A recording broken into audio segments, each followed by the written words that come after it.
Chapter 93. Gu Fengzi looked at the handsome man in front of her.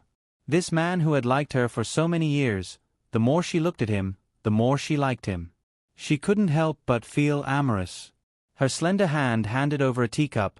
"Big cousin, please have some tea." Shi Fengju looked at her and reached out to take the teacup. He didn't realize that the woman in front of him was full of tenderness and her eyes were full of charm. "Big cousin." Shi Fengju, Gu Fengzi refused to let go of the teacup. The back of her slender hand gently rubbed against Shi Fengju's hand. With a coquettish expression, she said, "I missed you so much, did you? Ah." Before the words "miss me" could come out of her mouth, Shi Fengju had already retracted his hand as though it was burning hot. He lost control of his strength and pushed her hand. Caught off guard, Gu Fengzi spilled the tea in her hand and scalded her hand. Subconsciously, she loosened her grip and the teacup fell to the ground. "Fengju." Gu Fengzi felt wronged and rubbed her hand that was slightly red from the scalding. Her eyes were filled with tears. Shi Fengju suddenly stood up and frowned. "You should just call me Big Cousin. Tell Lan Xiang to get some ointment to apply. I still have something to do, so I'll be leaving first." "No." Gu Fengzi finally managed to get him here, so how could she let him go? If it wasn't for the mourning period, it would have been inconvenient for her to look for him personally. She suddenly hugged Shi Fengju tightly from behind. Her entire face was tightly pressed against his back. She rubbed back and forth and sobbed softly, Big cousin, stay with me for a while longer. Don't go, okay? Big cousin, you like me, so how can you treat me like this? Did I do something wrong to make you unhappy? Big cousin, tell me, I'll change, okay? Fengzi let go. Shi Fengju forcefully pried her hand away and took 2 steps back. Fengzi, don't forget what I told you. Don't forget your status. I've always remembered, I've never forgotten, Gu Fengzi said with tears in her eyes. I'm your woman, how could I forget? There was no way to communicate. Shi Fengju had no choice but to admit this fact. How did they end up like this? His big sister's deliberate hostility towards Sang Wan, as well as her taking every opportunity to talk about Gu Fengzi in front of Sang Wan, as well as the past between the three of them, Shi Fengju was not a fool. If no one had instigated it, his big sister would not have done so. Even if big sister did not like the marriage between the Sang and Shi families, big sister valued him more. As long as he liked it, big sister would definitely like it as well. But big sister just did not like Sang Wan. Gu Fengzi saw that Shi Fengju did not say anything. His eyes were dark and deep, and she could not understand what he was thinking. She rushed into Shi Fengju's arms and hugged him tightly. She raised her head and kissed his cheeks and neck, murmuring, Big cousin, I'll give it to you. Let's be husband and wife, let's be real husband and wife, let's. Gu Fengzi. Shi Fengju angrily pushed her away and raised his sleeve to wipe his face and neck in disgust. He said coldly, Are you crazy? I'm not crazy, I'm serious. Gu Fengzi cried, Big cousin, you said that the person you want to marry is me, it's me. And I can't have another man in my life other than you. Big cousin, we'll be together sooner or later, right? Gu Fengzi said as she took off her clothes. If you want to be crazy, you can be crazy by yourself. Shi Fengju's eyes were as cold as ice. A woman in mourning for her father is doing such a shameless thing. Don't you think about your father in heaven? I feel ashamed for you. Shi Fengju snorted coldly. He turned around and strode away. Gu Fengzi's face suddenly became as white as snow. She swayed and fell to the ground.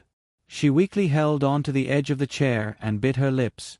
She closed her eyes and tears fell down like pearls. Gu Fengzi cried silently. Her thin shoulders trembled violently, like leaves falling in the autumn wind. Shameless, shameless. Those were his words to her. Gu Fengzi shook her head stiffly. She could not believe it. The man who used to hold her in his hands, the man who said that the only wife he wanted in his life was her, coldly pushed her away and cruelly scolded her, shameless. Sang Wan. Gu Fengzi gritted her teeth. Her face was ferocious, and there was a crazy flame in her eyes. It's all your fault, it's all your fault. I definitely won't let you have it easy. Young miss. Lan Xiang rushed in and saw her young miss crying on the ground. She was shocked and rushed over to help her. Young miss, what's wrong? Get lost. Gu Fengzi shouted and shook off Lan Xiang. She coldly wiped her tears and said word by word, I want to get up by myself. I can get up by myself. Eldest cousin, you'll regret it. You'll regret treating me like this today. Shi Fengju angrily left Peony Park and returned to Ning Garden like a gust of wind. Where's young mistress? He asked when he did not see Sang Wan. His face was terrifyingly dark. His expression was cold and full of anger. His tone was also very aggressive. Everyone in Ning Garden was shocked. They did not know who had made young master so angry. Young mistress went to the storeroom. Hong Yi cautiously went forward and replied, Tell her to come back. Shi Fengju raised his eyebrows and said coldly, What are you waiting for? Go quickly. Yes, yes. Hong Yi was so scared that she almost jumped up. She did not wait for instructions and hurriedly ran off herself. After hearing Hong Ye's words, Sang Wan did not dare to be negligent. She told Mama Li a few things and then hurried back. As she walked, she thought to herself, could it be that Gu Fengzi complained about me to him again? If he complained, then so be it. In any case, there was nothing she could say to others. She had done nothing wrong. Whatever he asked, she would answer truthfully. Shi Fengju sat alone in the warm room, hugging his knees and sulking. The young maidservants did not dare to go in to serve him. They all held their breaths and waited outside, looking outside from time to time. Seeing Sang Wan return, everyone silently sighed in relief. Sang Wan asked if he was inside. She took a deep breath and lifted the curtain to go in. Before she could open her mouth, she heard Shi Fengju coldly shout, Get out! Where's young mistress? Is she not back yet? It seemed that he was really angry. Sang Wan's heart could not help but clench. She secretly admired him. She did not know how Gu Fengzi complained, but the effect was really good. Young master, it's me. Sang Wan replied softly. She calmly walked forward. Young master, are you looking for me? Shi Fengju was stunned. His dark expression softened a bit. He hurriedly got off the Kong bed and stood up. He smiled apologetically. You're back. I'm sorry, I didn't know it was you. Sang Wan opened her eyes in surprise. She quickly shook her head and smiled. It's nothing. Young master was anxious to find me too. It's nothing. Shi Fengju smiled. I just wanted to, he originally wanted to say, I just wanted to see you, but when the words reached his mouth, he felt that it would be a bit strange. He changed his words. I just wanted to ask you, have you decided on a day to treat eldest sister to crab? I'll have someone prepare it. Sang Wan was completely speechless. Did he have to put on a dark face and scare all the servant girls to the point that they did not dare to breathe because of this? There's really nothing else. I just wanted to ask about this. Shi Fengju forced a smile. He also felt that he was a bit strange. But after coming out of Peony Park, he just missed her. He really couldn't wait to see her. It was as if only by seeing her could he calm down the anger in his heart. These words were too outrageous. Sang Wan was determined not to believe them. However, since he did not want to say, she would not be so tactless as to get to the bottom of it. If he did not want to say, that would be for the best. Not yet. Sang Wan smiled and said, I'll let you know after I've asked mother and big sister tonight. And that's fine. Shi Fengju saw that she really believed him and did not ask any more questions. He was secretly disappointed and did not know what to say. He only felt that his heart was stifled. It was really stifled. He had never felt so stifled in his life.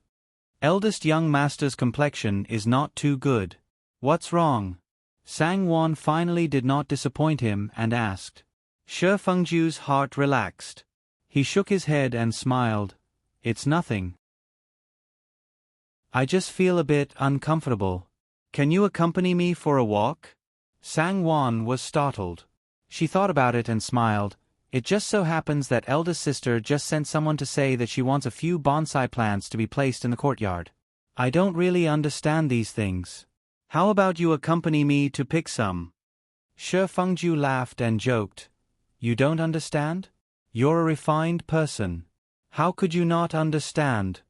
Sang-won chuckled and said, Don't say that about me.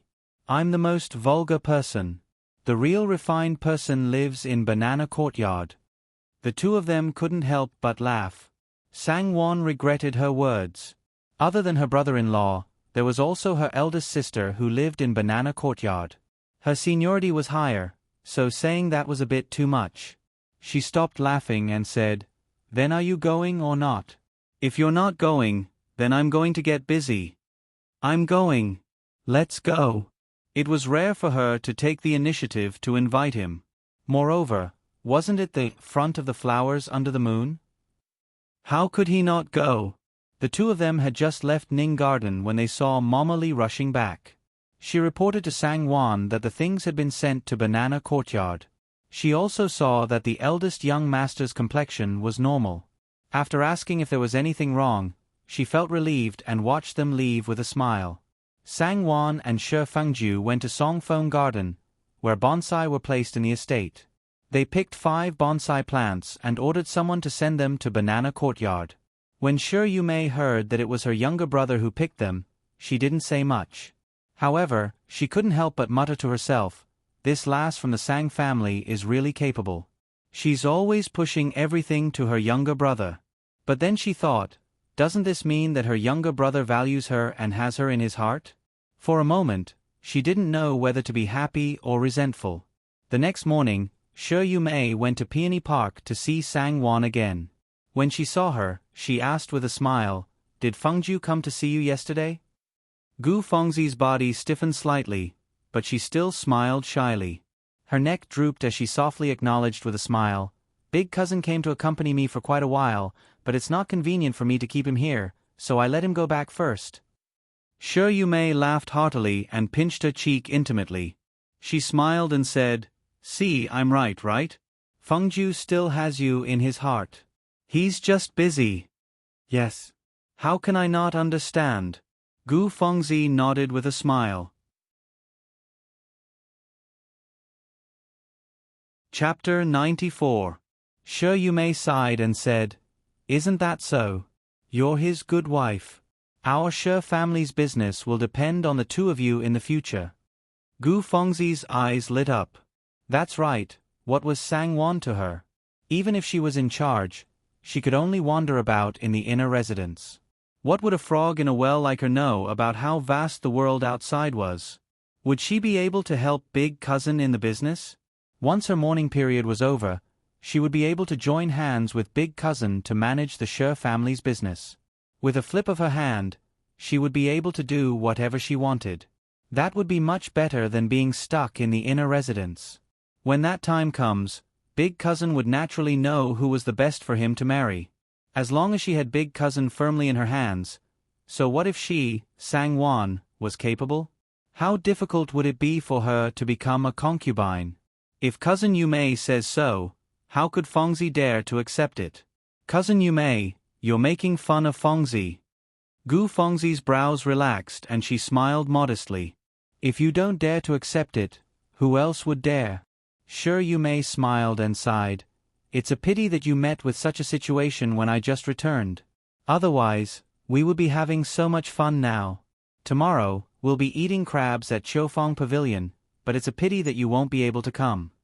Shi Yumei's words struck a chord in Gu Fengzi's heart and she sighed. Isn't that so? Heaven doesn't comply with one's wishes. Who knew it would turn out like this? Didn't I say it before? This is called, the road to happiness is strewn with setbacks. Shi Yumei gently patted her hand and comforted her softly. Half a year's time will pass very quickly. Everything will be fine when the time comes. Gu Fengzi smiled and nodded gratefully. She then smiled and said, This season is indeed a good time to eat crabs. Big cousin must have specially invited you, right? No, Shi Yumei said. It's that lass from the Sang family. She then snorted and said, she's so petty. It was only because I forced her to treat me that she agreed to treat me. At least she still had some conscience and was willing to treat him to crabs. Today, I saw the crabs that were sent from the farmstead. They were so big, each one was as big as the mouth of a bowl. I'm afraid they weighed less than half a catty. She then said that it was a pity that she could not go to Yun Yun. On the other hand, Gu Fengzi's expression changed a few times before she asked with a smile, then she's really considerate. That's right. How did eldest cousin know that it was sent by the manor? Our family's farmstead? Yes. I saw it with my own eyes and heard it with my own ears. How could it not be true? Oh, what a good scheme she has. Shi Yumei said angrily. She's using something from the manor to do favors for her. I wonder how happy my mother was when I said that yesterday. She kept praising her filial piety. Gu Fengzi's heart sank. She forced a smile and said, you can't say that. After all, she was the one who gave the order. Furthermore, these things from the farmstead have to be paid for. Otherwise, where would the money for the management of the farmstead come from? Shi Yumei smiled and said, you're the one who understands. You're even speaking up for her. Gu Fengzi laughed dryly and did not say anything. However, her heart became even colder. She knew very well that the Shi family had a total of 3 large farmsteads and 5 small farmsteads in the Qingzhou area. Of the 3 large farmsteads, 2 were fertile fields and 1 was a mountain forest. Each of the farmsteads occupied more than 10,000 mu and did not produce crabs. Even those 5 small farmsteads did not produce crabs. At least, there was no crab as big as Shi Yumei described. Only Shi Fengju's private farmstead was rich in crabs. She remembered that she had gone there with him a few years ago. Needless to say, this treat was under the guise of Sangwon, but in reality, Shi Fengju was helping her. He actually helped her. He even thought of such a small matter. Did she not have money on hand? Did she not know how to prepare it herself? Gu Fengzi's heart was sour and bitter. Recalling how Shi Fengju treated her yesterday, the anger in her heart deepened. She was right.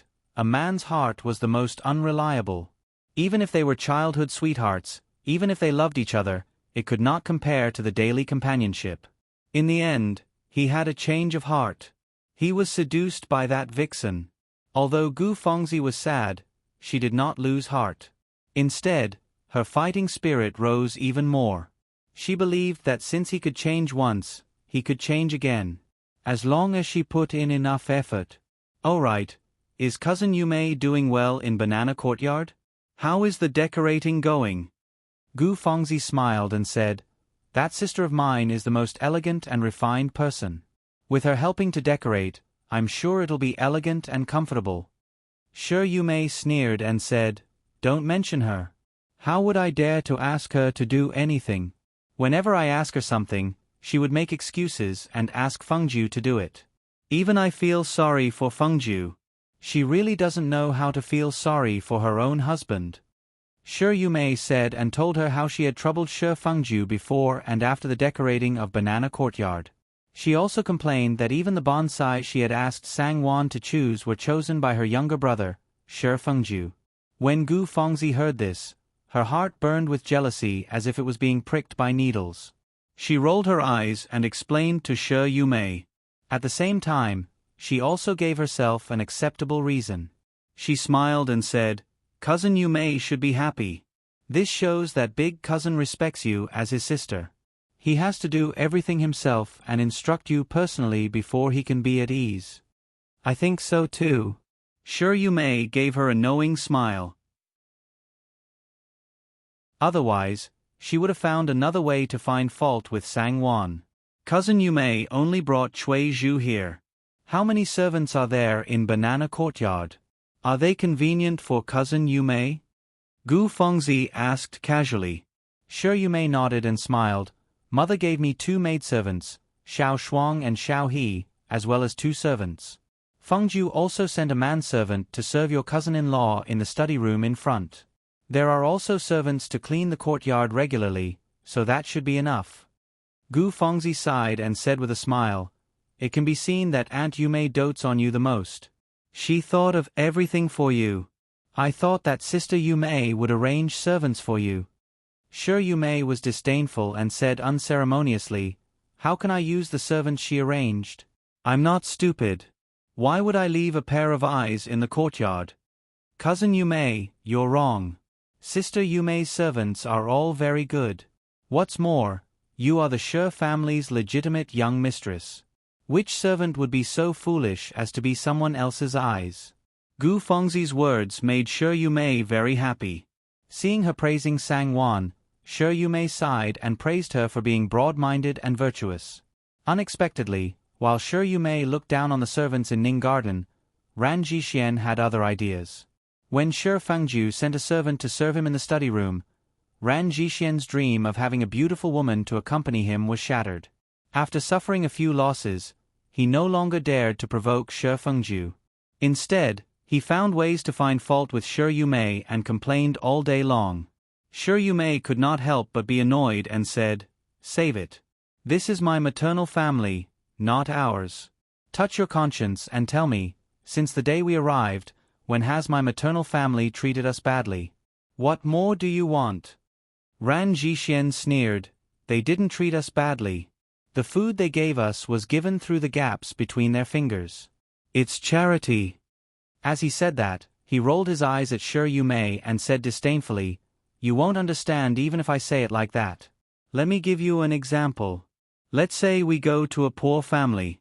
They only have half a piece of bacon left and they take it all out to serve us. Then we go to a rich family. The rich family has a lot of grain, but they are only willing to kill a chicken to serve us. Tell me, whose relationship is greater?" Sure Yumei still did not understand and said, "What rich and poor, bacon and chicken? I only know that my mother and brother are good enough to us. Why don't we go to your friends now? Who would take you in?" "A woman's view." Ran Jixien shook his head and snorted.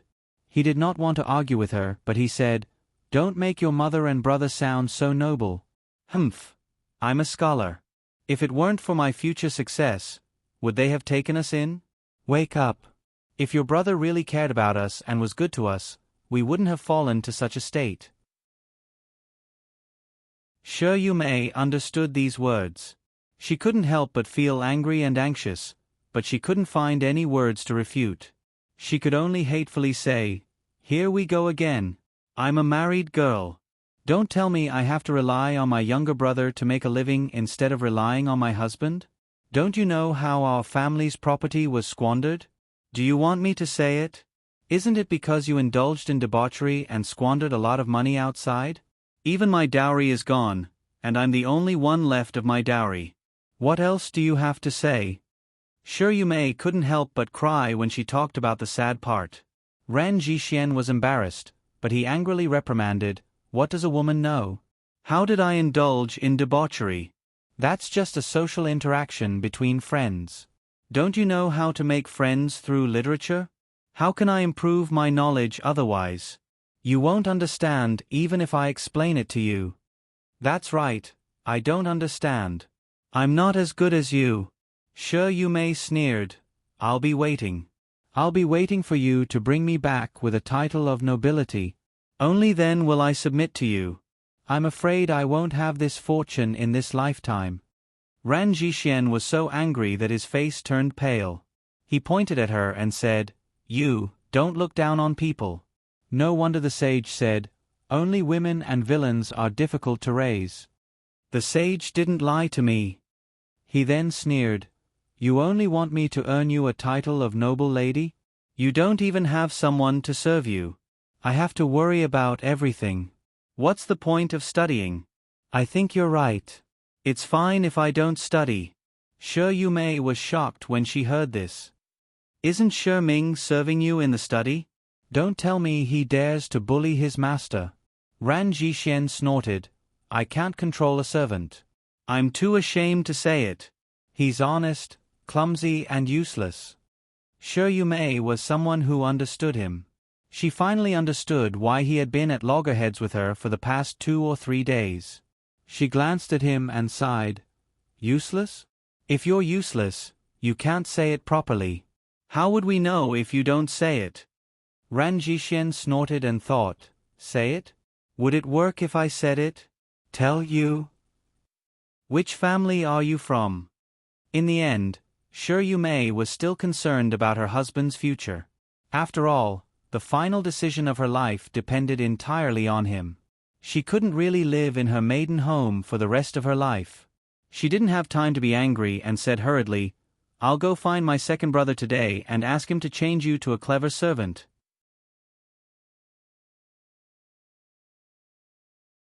Chapter 95. No need, no need. Ran Jixuan said faintly, he thinks that a clever girl may not be suitable to serve in the study.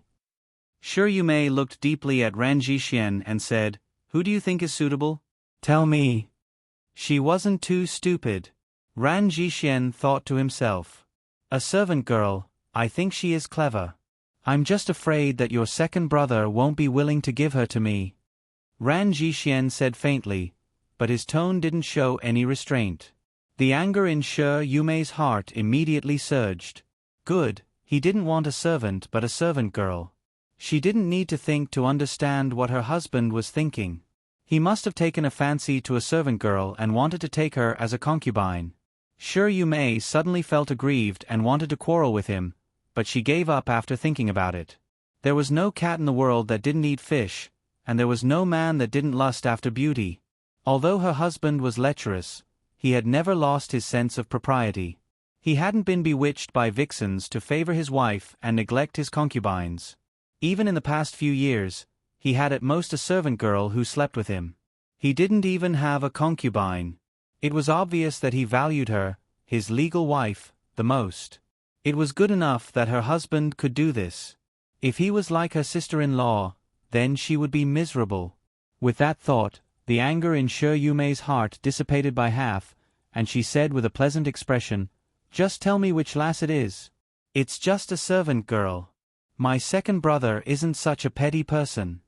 That's good. Then I'll wait for you to ask for her. Ran Jixuan said, it's the servant girl by your sister-in-law's side called Xingji.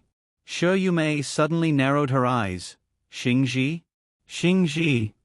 Shi Mei was a little unhappy when she heard that it was someone by Sang Wan's side, but she suddenly remembered Gu Fengzi's words.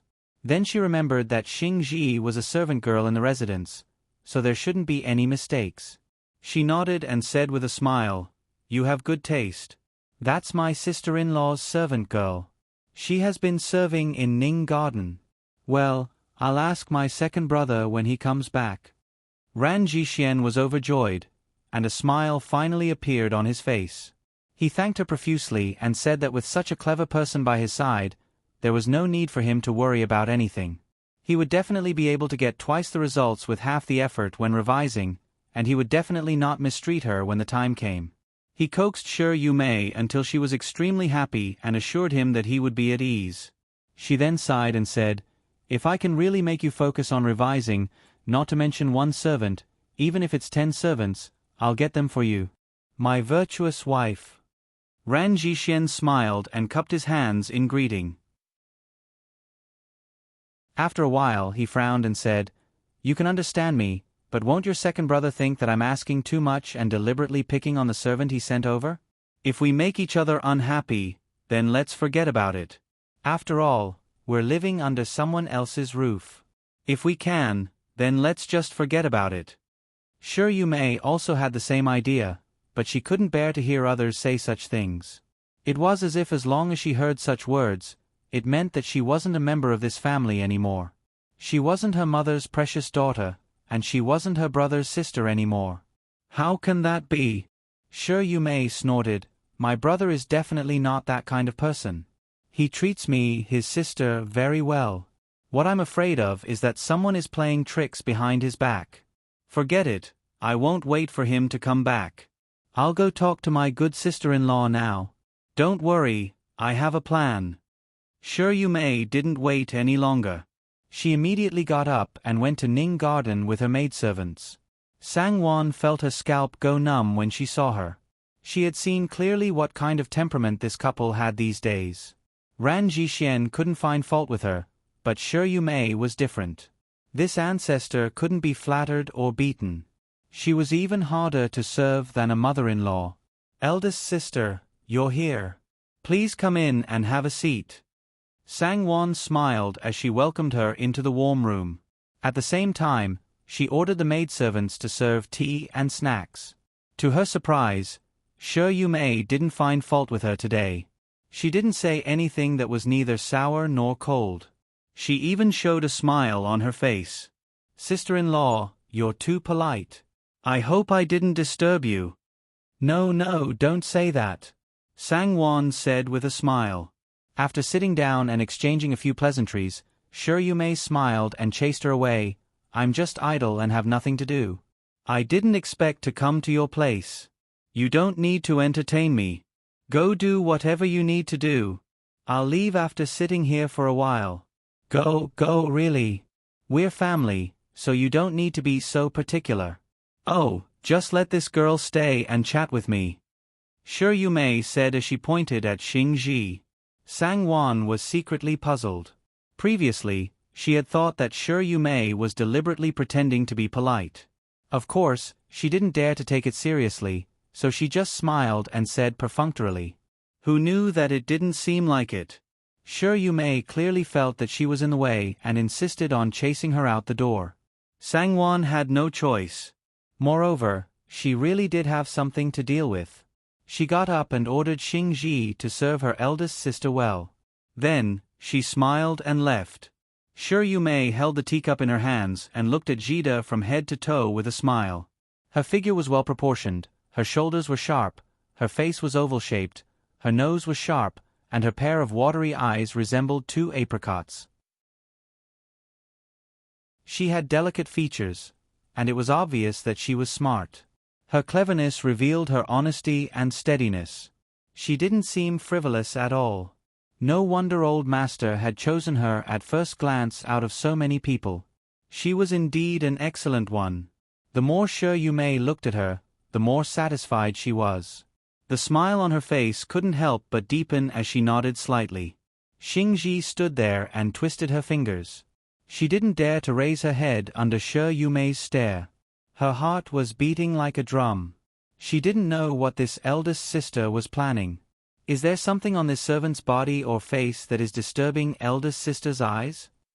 Xing-ji felt uncomfortable all over and couldn't help but ask with a smile. No. Shi Yumei finally realized that she was staring at her a little too much. She waved at her and smiled. "Come, sit down. Let's talk properly. There's no place for this servant to sit in front of eldest sister."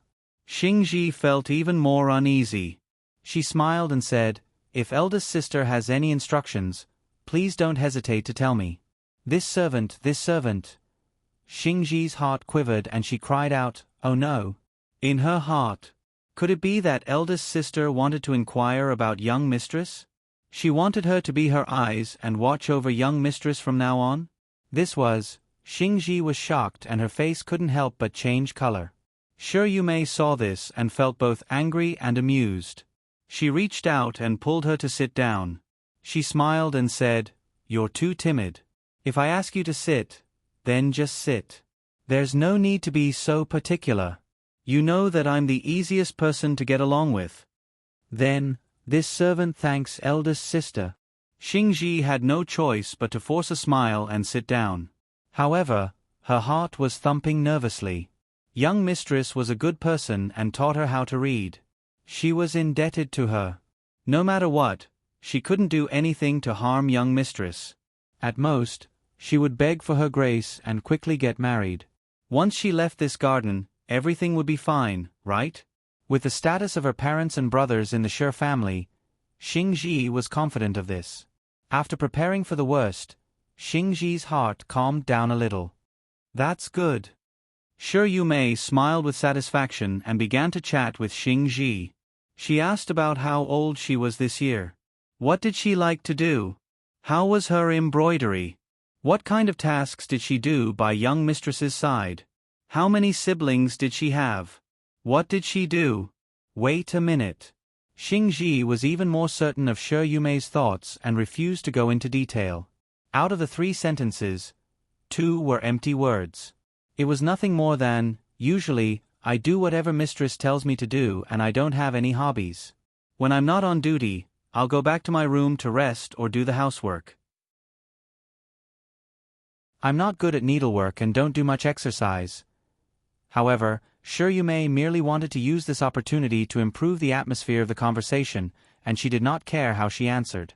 Thus, she did not take her excuses to heart.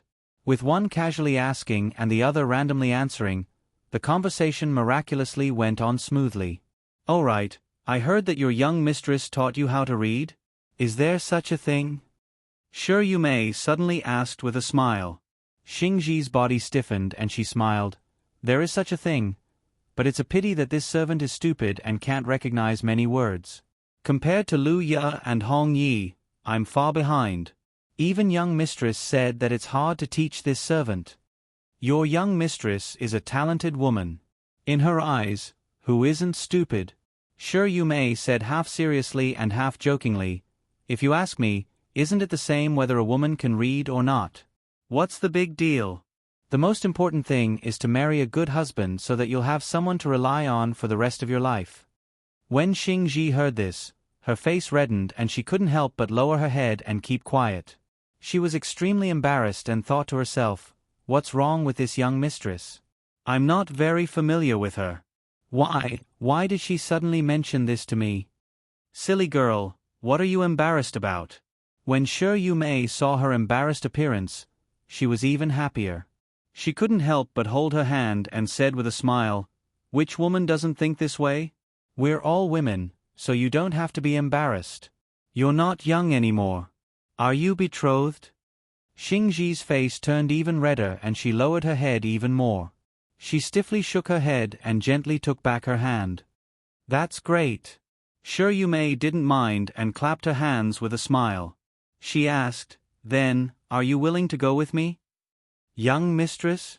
Xingji widened her eyes in surprise and raised her head. This servant doesn't understand what young mistress means.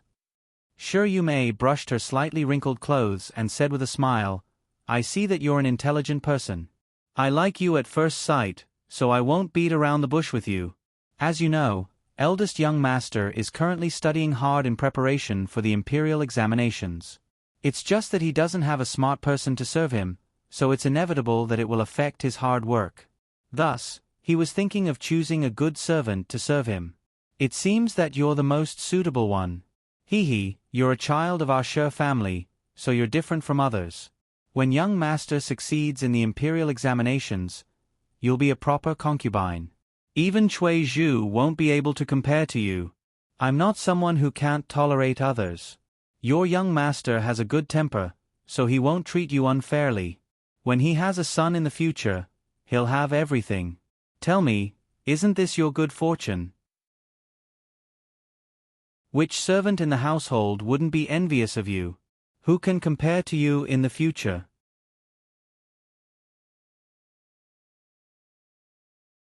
Chapter 96. Shi Yumei's voice was crisp and carried a sense of pride. Xingji's face turned pale and her body felt cold as if she had fallen into an ice cellar. She could no longer hear what Shi Yumei was saying. She only felt that her ears were buzzing. There was only one thought in her mind: eldest young master wanted her to serve him. Other than eldest miss, there was probably no one who didn't know what kind of person this eldest young master was. Even these daring servant girls would secretly make fun of him. What kind of future would she have if she married such a person? Even now, she was just a master living under someone else's roof. What envy! It would be good enough if her sisters didn't laugh at her when they found out. "Oh, look at how shy you are. This is a joyous occasion. What's there to be shy about? Let's go, I'll take you to talk to my sister-in-law. Pack up your things and kowtow to your old master. Then we'll go to Banana Courtyard." Shi Yumei stood up as she spoke and went to pull Xingji. Xingji turned around and refused. She forced a smile and said, Eldest Missy, this matter is too unexpected. This servant wants to be alone for a while. Is that all right? Xingji knelt down and kowtowed. Her voice trembled as she said, "This servant begs for Eldest Missy's grace." "Please, Eldest Missy." Shi Yumei was startled. She thought that Xingji was overjoyed and thought that they would get along in the future. Wouldn't it be better if everyone was happy? She thought that she might as well give her a grace. She nodded and smiled. "That's good. Then you can think about it yourself. Think about it and you'll understand how joyous this is. I won't harm you. Then I'll talk to your Eldest Missy tomorrow and take you there. Take some time to prepare and pack your things. At the same time, bid farewell to your former sisters." As Shi Yumei spoke, she took out a piece of silver worth about 2 taels and stuffed it into Jida's hands. With a generous smile, she said, "Take this silver and properly prepare 2 tables for the sisters. You can keep the rest for your private savings." "This servant doesn't dare." "Eldest Missy, please take it back." Xingji retracted her hand as if it was burning hot and refused to take it. Shi Yumei could only sigh with a smile and take it back. In her heart, she liked Xingji even more. What a good girl. Xingji walked Shi Yumei out without saying a word. As soon as she turned around, she couldn't help but burst into tears. She blinked her eyes and took a deep breath. Only then did she realize that her palms were cold and wet. She couldn't help but tremble a little. When she saw that a servant girl had come to fetch something, she hurriedly gathered her emotions and quietly went about her duties. Sangwon came back from the meeting room. Seeing that Shi Yumei had already left, she secretly heaved a sigh of relief and casually asked with a smile, "When did Eldest Missy leave?" Hearing Xingji's reply, she didn't say anything else. After half a day, Xingji's silence finally caught Sangwon's attention. She seemed to have a lot on her mind.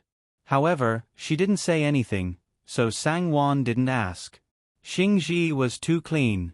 Although she treated her much better than before and did her best, deep down, she was still the kind of person who didn't care about anything that didn't concern her. She was never willing to get involved in any trouble. In terms of loyalty and closeness, she couldn't compare to Lu Ye or even Hong Yi. In the evening, Shi Fengju came back. The two of them chatted as usual and then had dinner together. After dinner, Shi Fengju went to the study. Sangwon didn't have anything to do, so she ordered the servants to light up the lamps in the warm room and played with a net to pass the time. Suddenly, she looked up and saw only Xingji standing in front of her. Sangwon couldn't help but smile and say, "Why are you here? You've been tired all day. Go and rest. You can call a servant to come in and wait." "This servant isn't tired." Xingji forced a smile and poured a cup of hot tea. She offered it to Sangwon with both hands and said with a smile, "Eldest young mistress, be careful not to hurt your eyes. Drink some tea and rest." Eldest young mistress often told us not to let eldest young mistress do anything at night. Sangwon smiled and took 2 sips. Seeing her face full of hesitation, she couldn't help but sigh. She gently put down the teacup in her hand and said, "Do you have something to tell me?" Xingji's body trembled and she couldn't hold back her tears. She knelt in front of the Kong and cried, "Eldest young mistress, please save this servant. This servant has no other way out." "What's wrong? Quickly get up and talk." Sangwon was shocked. She didn't expect that her casual words would cause such a big reaction. Xingji sobbed and wiped away her tears. With great difficulty, she held back her tears. She kowtowed to Sangwon and answered with a yes. Trembling, she got up and told her everything that Shi Yumei had said to her today. She then begged, "I beg eldest young mistress to help this servant. This servant only wants to serve eldest young mistress well and get married in a few years. This servant doesn't want to climb up the social ladder, never. Even if this servant doesn't marry for the rest of my life and serves eldest young mistress for the rest of my life, this servant is willing. I beg eldest young mistress to save this servant." Sangwon couldn't help but feel angry. This older sister didn't take her seriously at all. If this was the case, then she wouldn't have anything to say. But now that she had set her sights on her eldest maidservant and even hid it from her, this was too much. Sangwon couldn't help but break out in a cold sweat. Fortunately, Xingji had her own ideas and wasn't greedy for riches and honor. Otherwise, she would have happily gone with Shi Yumei today while she was still unaware of it. Wouldn't that be a huge joke? However, it didn't seem that easy to help her in this matter. After all, the person who opened her mouth was Shi Yumei, her eldest sister-in-law, and one who was doted on. Eldest young mistress, eldest young mistress. This servant begs eldest young mistress. Xingji saw Sangwon's dilemma and hesitation and couldn't help but feel cold all over. She desperately begged with tears in her eyes. This servant swears that this servant is willing to serve eldest young mistress for the rest of my life and never marry. This servant begs eldest young mistress to save this servant. In the future, this servant is eldest young mistress's person and this servant's life is eldest young mistress's. Don't say that. Sangwon couldn't help but sigh with pity on her face. In her previous life, she had suffered greatly from marrying the wrong person and didn't know what would happen to her in this life. She could empathize with such matters and sighed helplessly. Why did eldest young mistress take a liking to you? You're a smart person and you know how difficult it is to handle this matter without me telling you. This servant knows, Xingji choked with sobs. This servant knows that this matter is too difficult for eldest young mistress, but this servant has no one else to ask for help from other than you. I only beg eldest young mistress to take pity on this servant. Eldest young mistress mocked and ridiculed eldest young mistress for no reason. If eldest young mistress couldn't even bear to give her a maidservant, who knew what kind of trouble she would cause? However, eldest young mistress would definitely help her daughter. Eldest young master also doted on this older sister. The more Xingji thought about it, the more she felt that there was no chance of escaping this misfortune. Her face was ashen and her heart was like dead ashes. Could it be that only death awaited her? She couldn't accept it. She still wanted to ask for grace so that she could marry a good person and live the rest of her life peacefully and happily. She still wanted her child to be successful in the future and not be a slave anymore. This wasn't just her hope, it was also her parents' hope. Could it be that it was going to be ruined today? Are you really not willing? Sangwon deliberated for a while and decided to help Xingji. In her previous life, Xingji had married a steward in the Fu. As for what happened after, she didn't know. However, it didn't have anything to do with Ran Jixien. I'm not willing. This servant isn't willing. Xingji's eyes suddenly lit up. Without waiting for Sangwon to ask, she said seriously, even if eldest young master becomes the top scholar and becomes a high-ranking official, this servant won't regret it. Good, Sangwon nodded and said, I can only help you try. I don't have 100% guarantee that it will work. If it doesn't work, don't blame me. Xingji was overjoyed and quickly knelt down and kowtowed to her. This servant thanks eldest young mistress. This servant understands. No matter what the result is, this servant will only be grateful to eldest young mistress. This servant won't blame eldest young mistress. Sangwon nodded. Don't cry. Wipe your tears and invite Momoli over. This matter had happened in Ning Garden. No matter what she planned to do, there was no reason for her not to inform Momoli first. Yes. Xingji took out a handkerchief to wipe her eyes and went to invite Momoli over. After Momoli came over, Sangwon explained the matter briefly. She complained to Momoli, Mama, please be the judge. After eldest young mistress came back, how did I treat her and how did she treat me? I believe that I did my best and didn't let her down in the slightest. As long as she asked for something of mine, I would give it to her without hesitation. Even the mutton-fat white jade hairpin that eldest young master gave me was given to her when she asked for it. Because of this, eldest young master almost blamed me for giving away something that he gave to someone else. But she didn't even inform me and wanted to take my servant away as soon as she entered Ning Garden. Isn't this clearly slapping my face? Sangwon desperately thought about her own miserable fate and difficult life. Her eyes turned red from grief. She couldn't help but wipe the corners of her eyes and say, if it was another servant, it would be fine. But how could Xingji be given away so easily? She has been in Ning Garden for so many years. She knows and cares about eldest young master's matters. If she leaves, won't it make things difficult for me? Fortunately, this servant is reasonable and didn't leave with eldest young mistress today. Otherwise, Mama, how can I manage everyone in the family in the future? The more Sang-won said, the angrier she became. Her face darkened and she said resolutely, "No matter what, I will never give Xingji to her." When Mama Lee heard Sang-won say this, she couldn't help but feel angry. She felt that Shi Yumei was too unreasonable. However, her starting point was different from Sang-won's. She stood from the perspective of the entire Shi family. What she cared about was harmony in the family and prosperity in all matters. She originally wanted to persuade Sang-won that eldest young mistress had such a temper. She was like this even in front of old mistress. "Young mistress, please don't be angry. It's just a servant. If she wants it, just give it to her." Later on, she would let young master give her a good scolding so that she wouldn't be like this in the future. Unexpectedly, Sang-won's words blocked what she wanted to say. Mama Lee was speechless and couldn't help but sigh. She couldn't blame young mistress for being angry.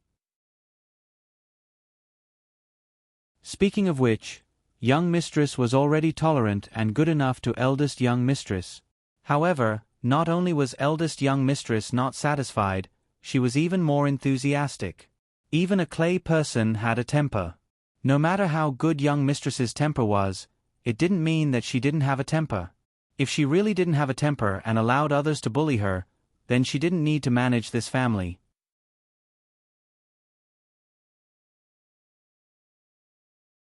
Chapter 97. Mama Lee didn't say anything for a long time. She glanced at Xingji, who was crying silently at the side. She thought to herself, "A forcibly picked melon won't be sweet." Since young mistress was angry and Xingji was unhappy, it was better not to go over. Otherwise, it would cause more trouble in the future and it wouldn't be good. Then, how does young mistress intend to deal with this matter? Mama Lee asked with a smile. Sang-won sighed softly and said, "It's precisely because I'm in a difficult position that I invited you here. I wanted to ask for your opinion. No matter what, eldest Missy is still my blood-related older sister. I don't want to fall out with her over this matter and make everyone look bad.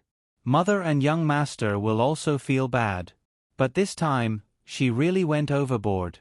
Xingji is also my right-hand woman. I definitely can't let this matter go." Unexpectedly, before Mama Lee could say anything, Shi Fengju lifted the curtain and came in. He asked, "What happened? What happened to my older sister? What does it have to do with Xingji?" The three of them changed their expressions. Xingji was so shocked that she almost blacked out. She thought to herself, "Oh no. Don't implicate young mistress when you can't escape the fire pit." Sang-won was also shocked and couldn't regain her senses.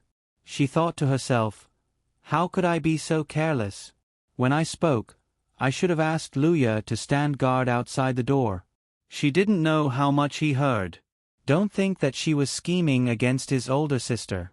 Mama Lee opened her mouth but didn't know what to say.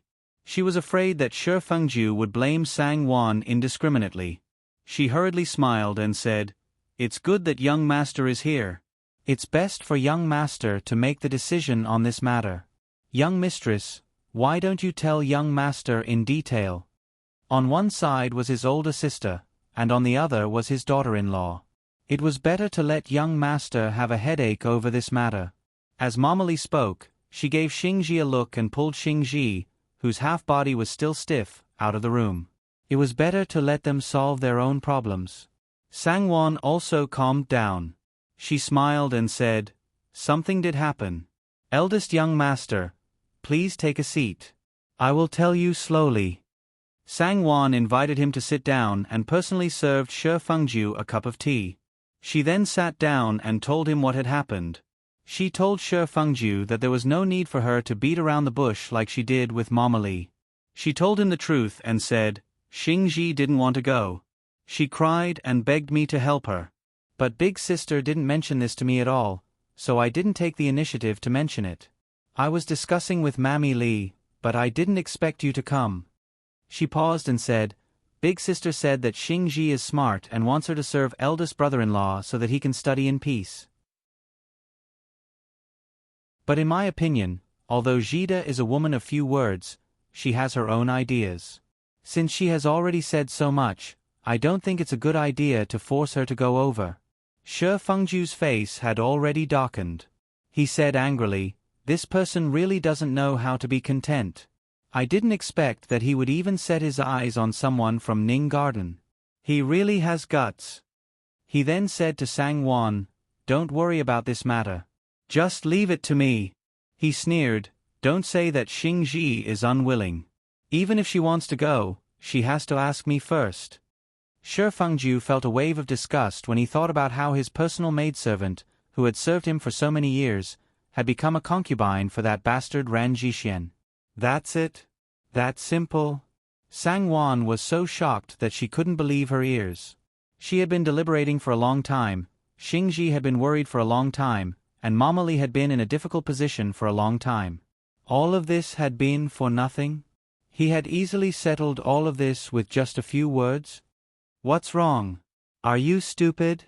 Shi Fengju couldn't help but laugh when he saw her like this. He waved his hand in front of her eyes. Then I'll thank eldest young master on behalf of Xingji. Sang-won said with a smile, Since eldest young master has said so, then I don't need to worry anymore. Shi Fengju stared deeply at her and said with a smile, Don't worry. I know how to tell big sister. Since she didn't mention it to you, just pretend that you don't know anything. These words were exactly what Sang-won wanted. She couldn't help but relax as she smiled and said, N. Shi Fengju chuckled and said, Let's not talk about anything else. You're the eldest young mistress of this household, so you can't give away your maidservant so easily. I still have a sense of propriety. Sang-won couldn't help but be stunned. She subconsciously avoided his seemingly meaningful gaze and said with some embarrassment, Then, I'll call Xingji to come in and kowtow to eldest young master. That way, she won't have to worry. She didn't wait for Shi Fengju to speak and called for her.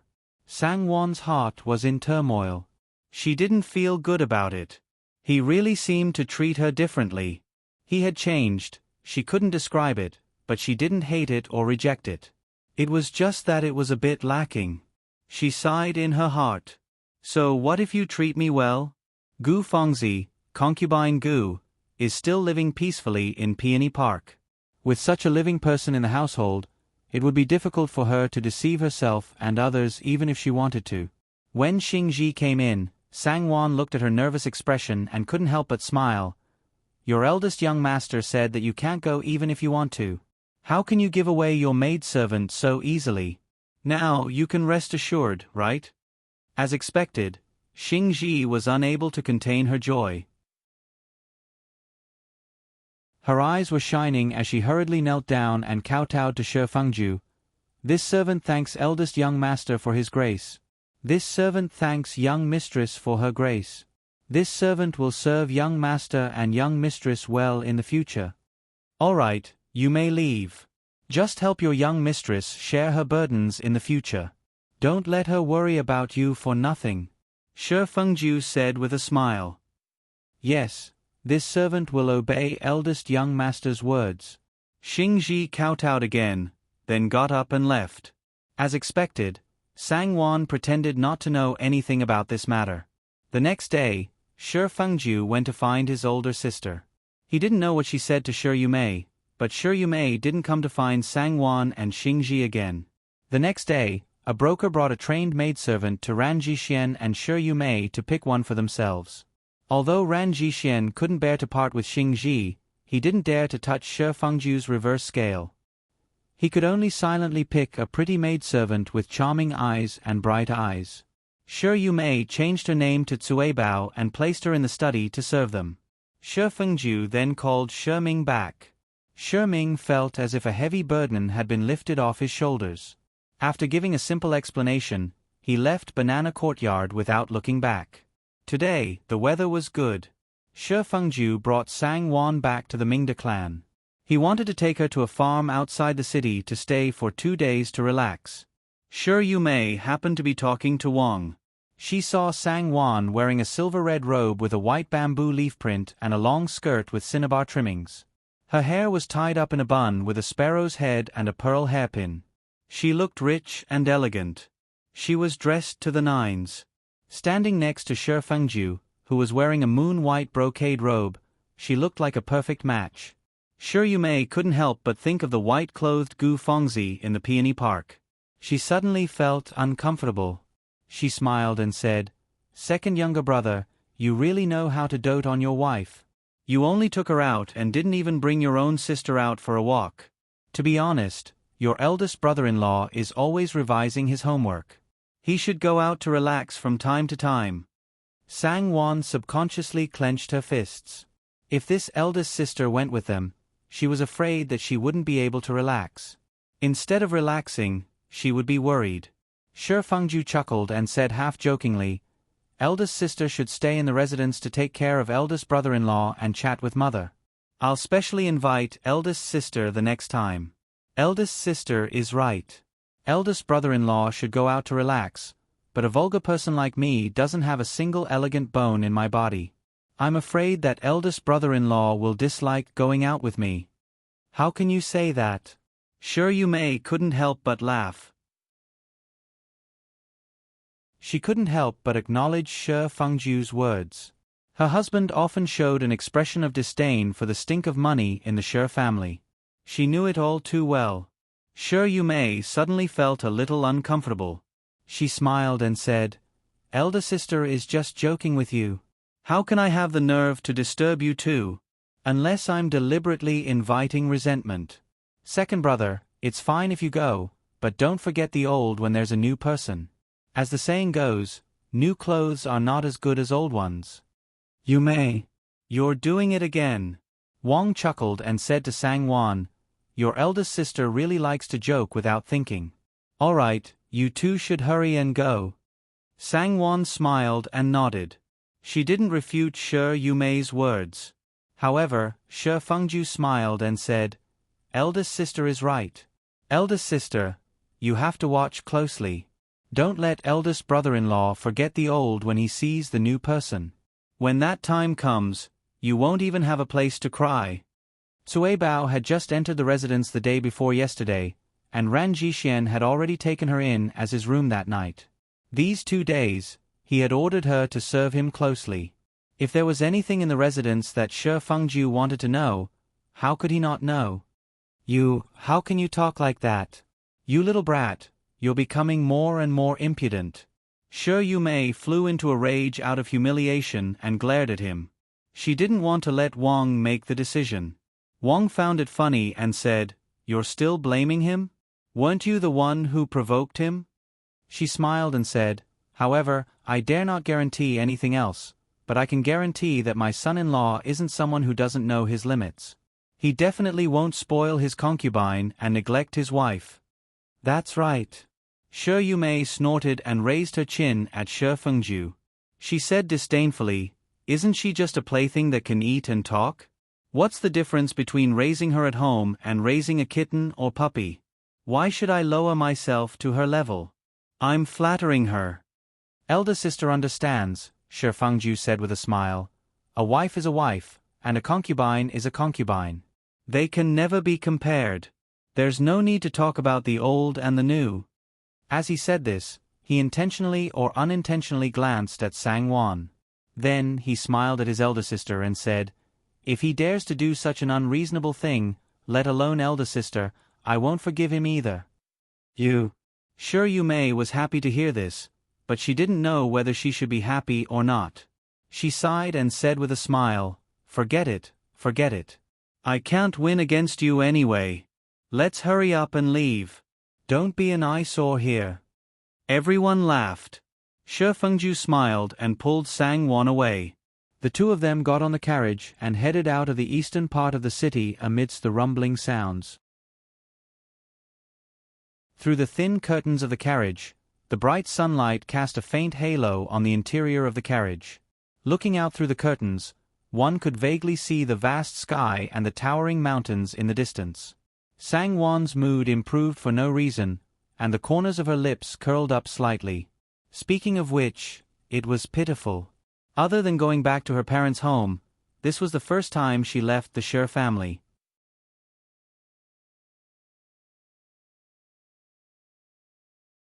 Chapter 98. Let's go to Ling Yen Mountain Villa. It's about 20 miles away from the eastern suburbs, so it should take about 2 hours to reach there. There are mountains and lakes there, and the scenery is very beautiful. Oh right, the crabs you ate a few days ago were fished from the lake there. Shi Fengju smiled as he explained to Sang-won. Sang-won nodded her head lightly with an "oh," before suddenly tilting her head and asking, "Ling Yen Mountain Villa? Is there such a villa in the household? Why don't I have any impression of it?" Sang-won secretly felt ashamed. When Shi Fengju asked someone to send the crabs over, she only cared about receiving it and tipping it without asking which villa it was from. Shi Fengju smiled faintly. "It's right that you don't have any impression of it. This villa doesn't belong to the household. It's my private property." "So it's private property." Sang-won's expression stiffened. She secretly cursed herself for being nosy and asking about other people's private property. Oh. She did not say anything else. No wonder he was so generous and didn't even bat an eyelid when building a garden for his sister. He must have quite a lot of private property. Shi Fengju took the initiative to say, "Other than this, there are 2 other private properties and 5 shops. The annual income is about 50 to 60,000 taels. Actually, in our family, other than third uncle's branch who is an official and has no private property, second uncle and second aunt also have properties and shops outside. Sometimes, they even ask me to take care of them. As long as the Shi family's foundation is not shaken, these things are actually not a big deal." As he spoke, he chuckled and continued, "Even mother, who is afraid of trouble and doesn't like to meddle, has a 3-sectioned residence in the south of the city and 2 silk shops in the city center. Mother's 2 silk shops are always on the verge of losing money. If I didn't ask someone to take care of them secretly, they would have long gone bankrupt." Shi Fengju added in his heart, "Your Shi family is really rich." Sang-won sighed in her heart, but she couldn't help but be moved. She thought to herself that if she could also buy some land, she would have something to rely on in the future. Unfortunately, although she had a lot of jewelry, antiques, paintings, and silks, she basically had no silver. Those things could only be used and could not be exchanged for money.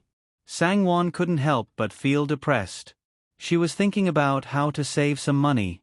However, even though the monthly allowance of 20 taels of silver looked like a lot, the amount spent was even more. Coupled with the frequent rewards, there really wasn't much left. He really had to think of a way to save some money. Every single cent that was saved would belong to him. He would have something to rely on and would feel at ease. He couldn't wait until the day he left and completely rely on his master's charity. If there were any variables and the godfather was unhappy and refused to give it to her, she wouldn't even have a place to cry. Shi Fengju saw that her expression suddenly changed. He didn't know if she had heard his words, but she didn't ask him with interest like he had expected. She also didn't ask him about it or make a request to buy private property. Shi Fengju couldn't help but feel a little disappointed. He secretly said in his heart, say it. As long as you say it, all the shops under my name will be yours." How could Sang-won know what he was thinking? Even if she had 10 times the courage, she wouldn't dare to think about it.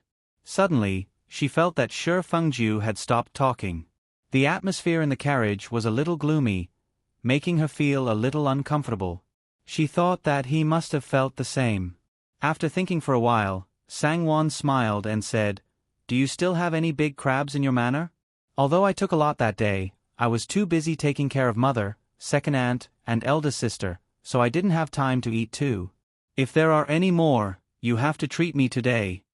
Shi Fengju became happy again and said with a smile, "Originally, I took you there for the crabs.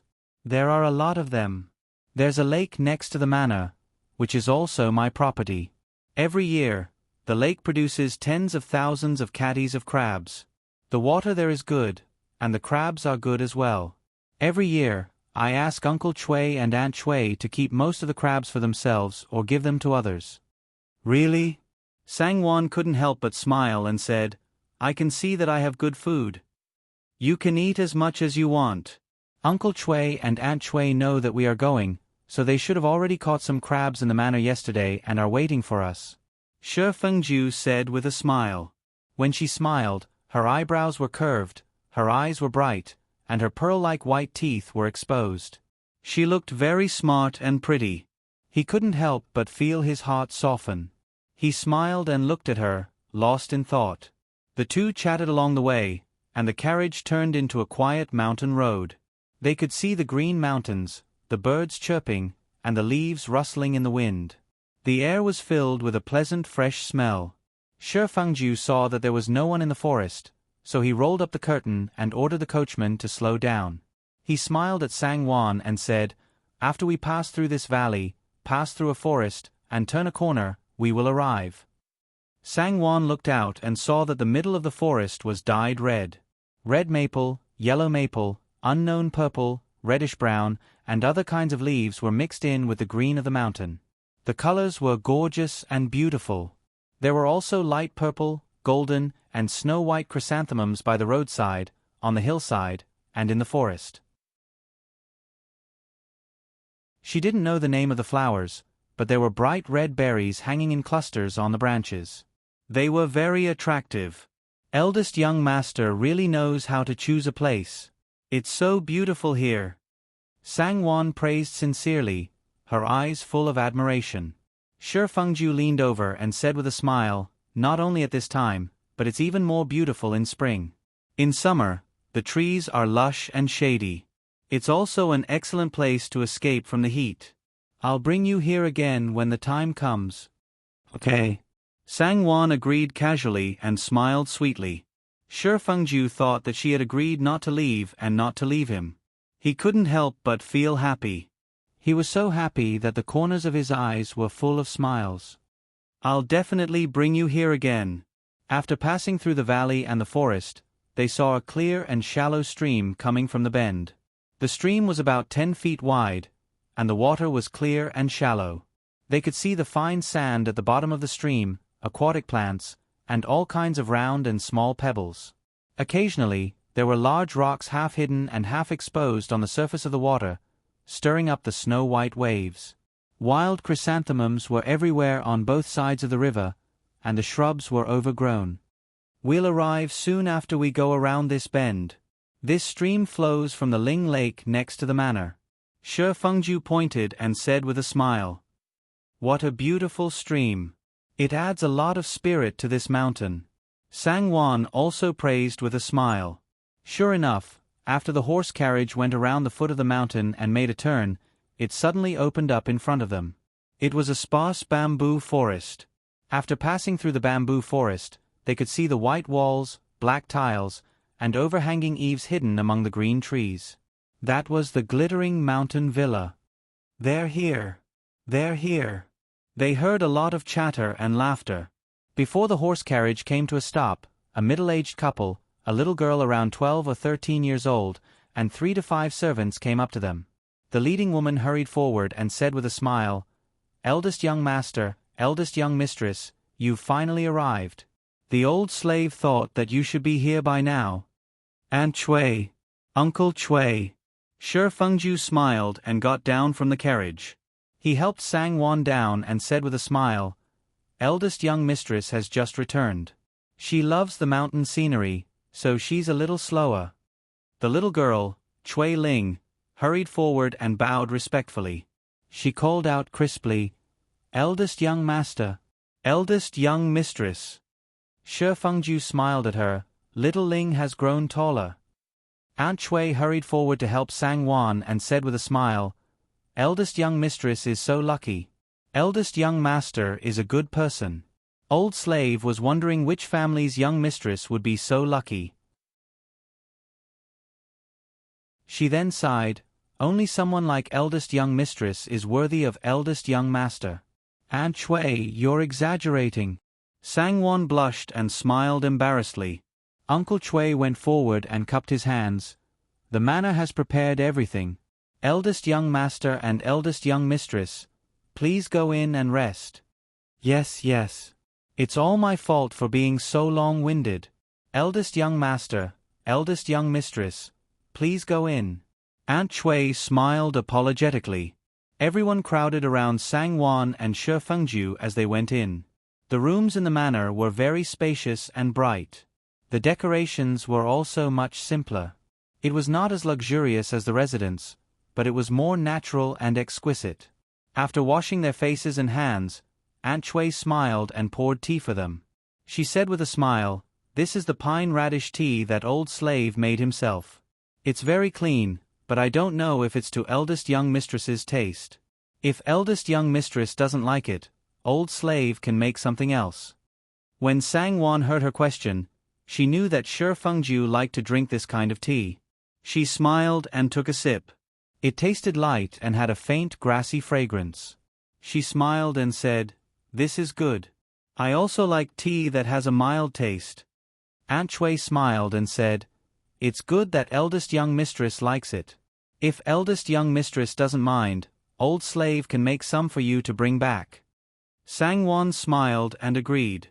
Aunt Chui smiled at the two of them and said, "I've prepared a few small dishes for lunch. The crabs are in the pond. I'll make some for eldest young master and eldest young mistress in the evening. It's still a bit early for lunch. Eldest young master and eldest young mistress, do you want to take a stroll in the orchard at the back? The pomegranates are growing just right now. A few days ago, some fruit peddlers came to ask about them. Old slave thought that eldest young master and eldest young mistress would be coming over in a few days, so he told them to come back a few days later to collect them." She then joked, "Pomegranates are good. Eldest young master and eldest young mistress should eat a few more. The more children you have, the more blessings you will have." "That's right. When we go back, you can ask someone to pick 2 baskets of good pomegranates for me to bring back." Shi Fengju couldn't help but grin in satisfaction. He glanced at Sang-won while he was at it. Sang-won was slightly embarrassed. She lowered her head and drank her tea, pretending not to hear anything. That's right. When the time comes, old slave will personally pick the best pomegranates for eldest young master and eldest young mistress." Aunt Chui beamed. Shi Fengju also smiled and said to Sang-won, "Let's go. I'll take you for a walk and relax."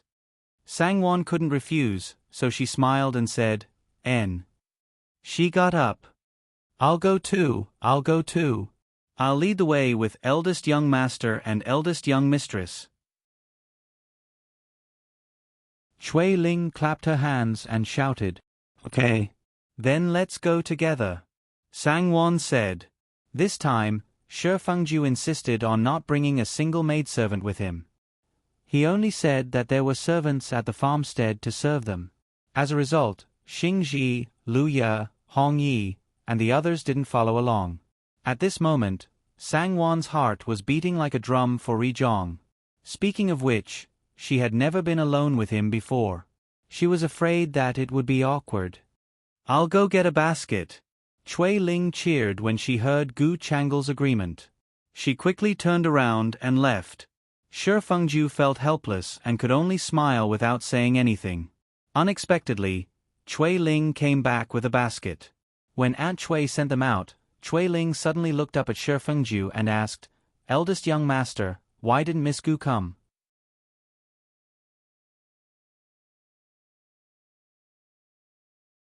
Chapter 99. Sang-won's body stiffened. She felt as if her heart had been pierced by something. Although she didn't feel as if a bucket of cold water had been poured over her head, she suddenly sobered up and returned to reality. That's right, this place is so beautiful. He must have brought his cousin here many times in the past, right? Shi Fengju subconsciously glanced at Sang-won. He saw that her eyes were slightly lowered and her expression was tranquil. He could clearly see a trace of sadness in her calm expression. Shi Fengju couldn't help but feel sad. He forced a smile and said, "Miss Gu has something to do. She won't be coming here in the future." How would Chui Ling know the inside story? The little girl was outspoken. When she heard this, she let out a regretful "oh" and sighed softly, "What a pity." Sangwon's expression changed slightly. She suddenly felt a little stifled in her chest. Aunt Chui's expression also changed. She glared fiercely at Chui Ling and said angrily, "Why are you so talkative? Why aren't you accompanying young master and young mistress? Why are you talking about irrelevant things?" As she spoke, she enthusiastically smiled at Sangwon and said, "Young mistress, there are not only pomegranates in the garden.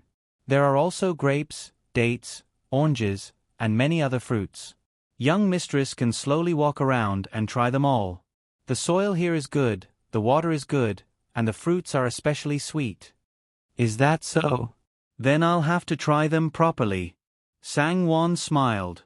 She waved at Chui Ling, who was gloomy after being glared at and reprimanded, and said with a smile, "Xiao Ling, come here. I'm waiting for you to lead the way." "Yes, young mistress." Xiao Ling glanced at her mother. Seeing that she wasn't unhappy, she became happy again and cheerfully led Sangwon away. Shi Fengju smiled bitterly and could only follow behind. Behind the manor was a stretch of hilly land, about 300 mu in size. All of it was planted with fruit trees. There was a patch of loquats, a patch of peach trees, and a patch of pomegranates. There was also a small patch of land close to the manor, about 4 to 5 mu in size. There were 1 or 2 trees of every kind of plant, such as bayberries, apricots, plums, pears, cherries, persimmons, dates, papayas, grapes, and so on. Pomegranate is over there. Watch your step." Chui Ling pointed to the north and said with a smile, "Look at that patch of fiery red hanging on the branches over there. When you come next spring, the peach blossoms will be in full bloom. This large area will be filled with beautiful flowers. When the loquats ripened in May, they were yellow and beautiful. The loquats here are especially sweet." "Really? It's great that you're staying here." Sangwon smiled. "Yes. I like it here too." Chui Ling nodded and smiled. "It's very nice and beautiful here. Father and mother said that it was all because of young master's grace." Young master is our family's great benefactor. Chui Ling smiled at Shi Fengju as she said this.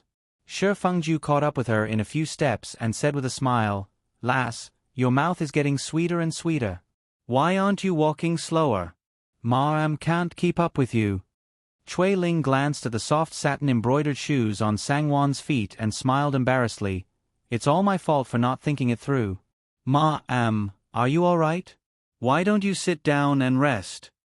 As she spoke, she looked around and saw a large rock not far away. She leaned over and blew on it, then took out a handkerchief and placed it on top of the rock. "Ma, come over and sit." Sangwon didn't want to go, but the soles of the embroidered shoes were too soft. They weren't suitable for walking in the mountains. Her feet hurt a little, so she walked over.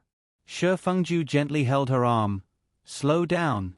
Sangwon subconsciously struggled, but her small strength was neither painful nor ticklish to him, so she could only let him do as he pleased. After sitting down to rest, Shi Fengju said to Chui Ling, "These shoes aren't convenient for walking, so we won't go over. Go and pick a few good ones. It's time to go back for lunch. Wan Yang will come again tomorrow after changing your shoes." "Yes, young master." Chui Ling happily nodded. This was her favorite thing to do.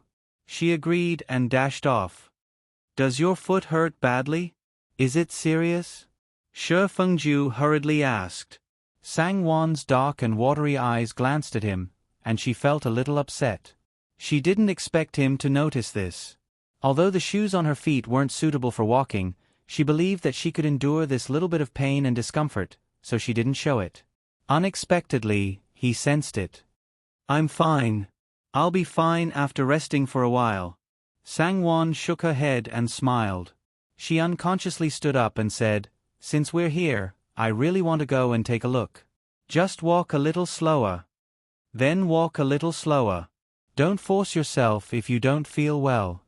Shi Fengju smiled and walked forward with her. He gave her pointers along the way as he introduced her. After passing through the peach forest, they saw a sea of red in front of them. Large pomegranates that looked like red lanterns decorated the branches, and the fruits were abundant. Sangwon couldn't help but praise with a smile, "The soil and water here are really good.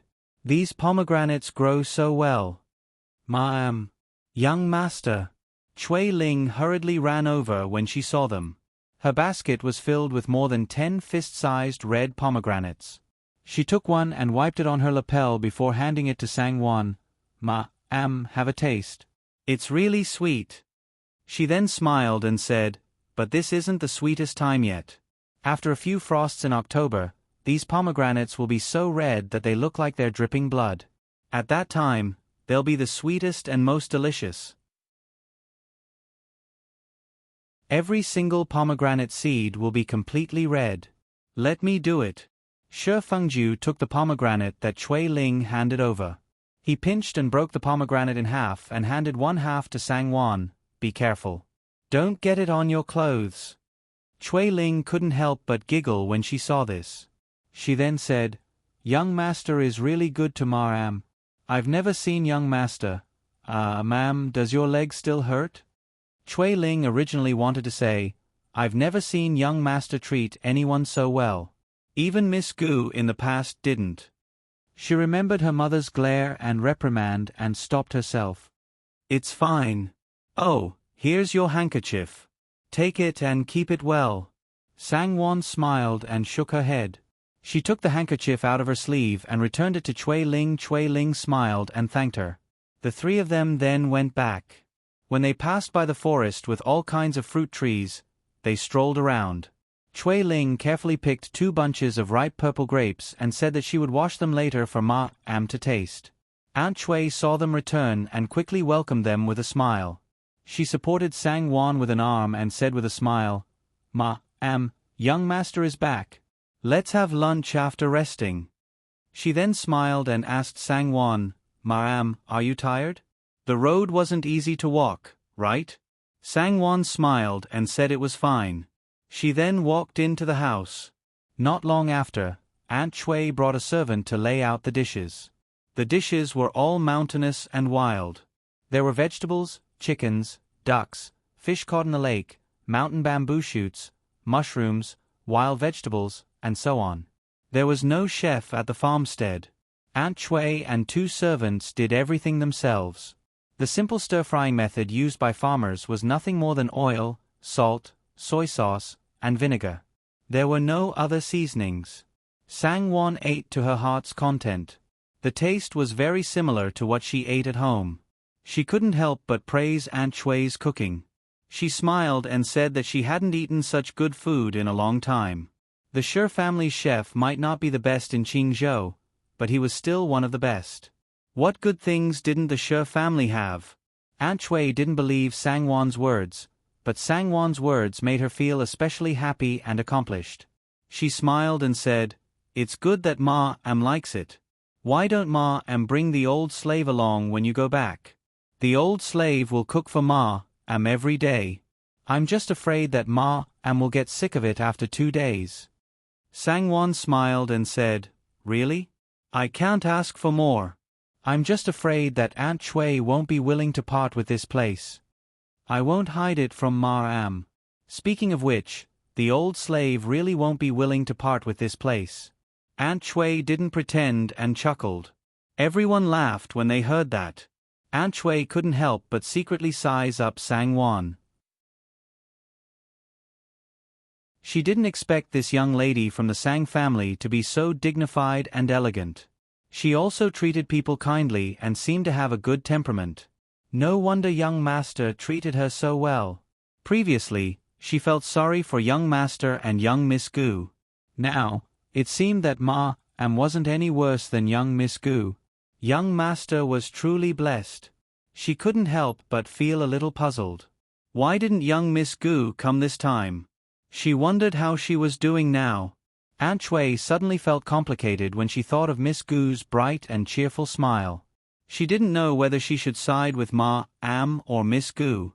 She used to think that Miss Gu and young master were a perfect match, but now, she felt that the pair in front of her was a true match made in heaven. After dinner, Shi Fengju and Sang Wan sat in the hall and drank tea.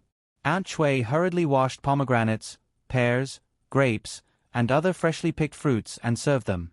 There were also gorgons, chicken heads, lotus seeds, and crispy lotus roots that grew in the water. They're all grown in the farmstead.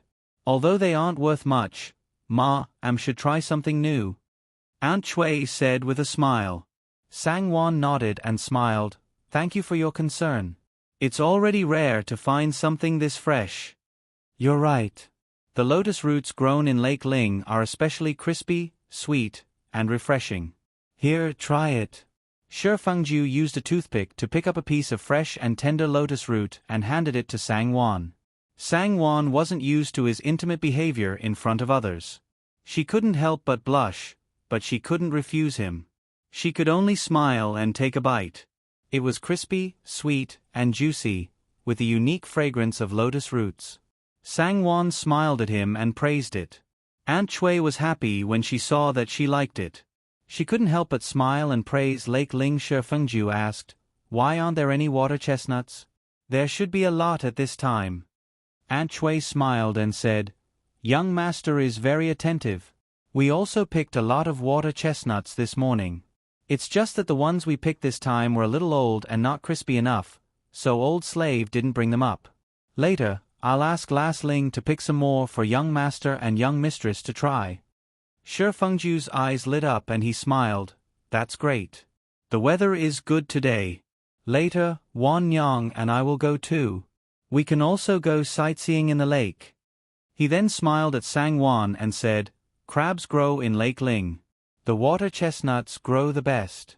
Since you're here, you must try them." "Young master is right." Aunt Chui quickly smiled and said, "Then young master and young mistress should rest first. Old slave will ask someone to prepare a boat." Shi Fengju smiled and said, "There's no need to trouble yourself. The small wooden boat that you usually use to pick water chestnuts is fine." Sang Wan also smiled and said, "I've never been on such a boat before. It must be very unique." Aunt Chui smiled and said, "That's fine too. It's just that the boat is a little dirty. We still have to scrub it properly." She then went to instruct someone.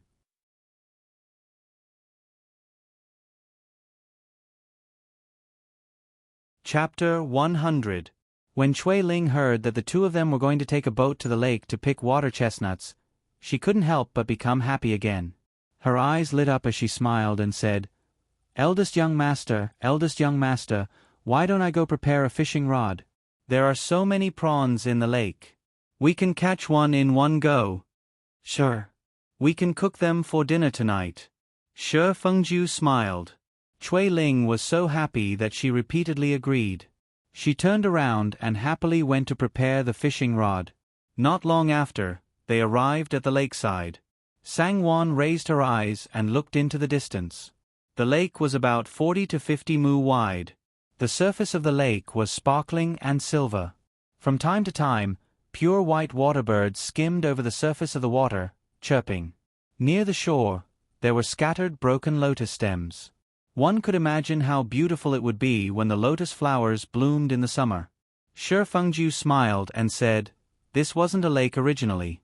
It was a depression. In the summer, when there was a heavy rain, the water would accumulate. Often, it wouldn't be drained even after 10 days. So I asked people to dig this place into a lake. I drew water from the mountain in front and opened a drain at the northeast corner. That's how it became like today. I didn't expect that after raising crabs, planting lotus flowers, and water chestnuts, it would become a beautiful scenery. That's because eldest young master is thoughtful." Sang Wan smiled and said. In her heart she said, "More importantly, you're rich. With your wealth, you can change it however you want." Shi Fengju laughed and said rather intoxicatedly, "Actually, I quite like how it is now. Eldest young master, eldest young mistress, come over quickly." Chui Ling had already rushed forward and jumped onto the boat. She rowed the boat and waved at Shi Fengju and Sang Wan. "Las Ling, be careful." Shi Fengju laughed loudly as he pulled Sang Wan over. It's okay, I'm not afraid. Falling into the water is just like taking a bath. Chui Ling giggled. Shi Fengju and Chui Ling carefully helped Sangwon onto the boat and sat down.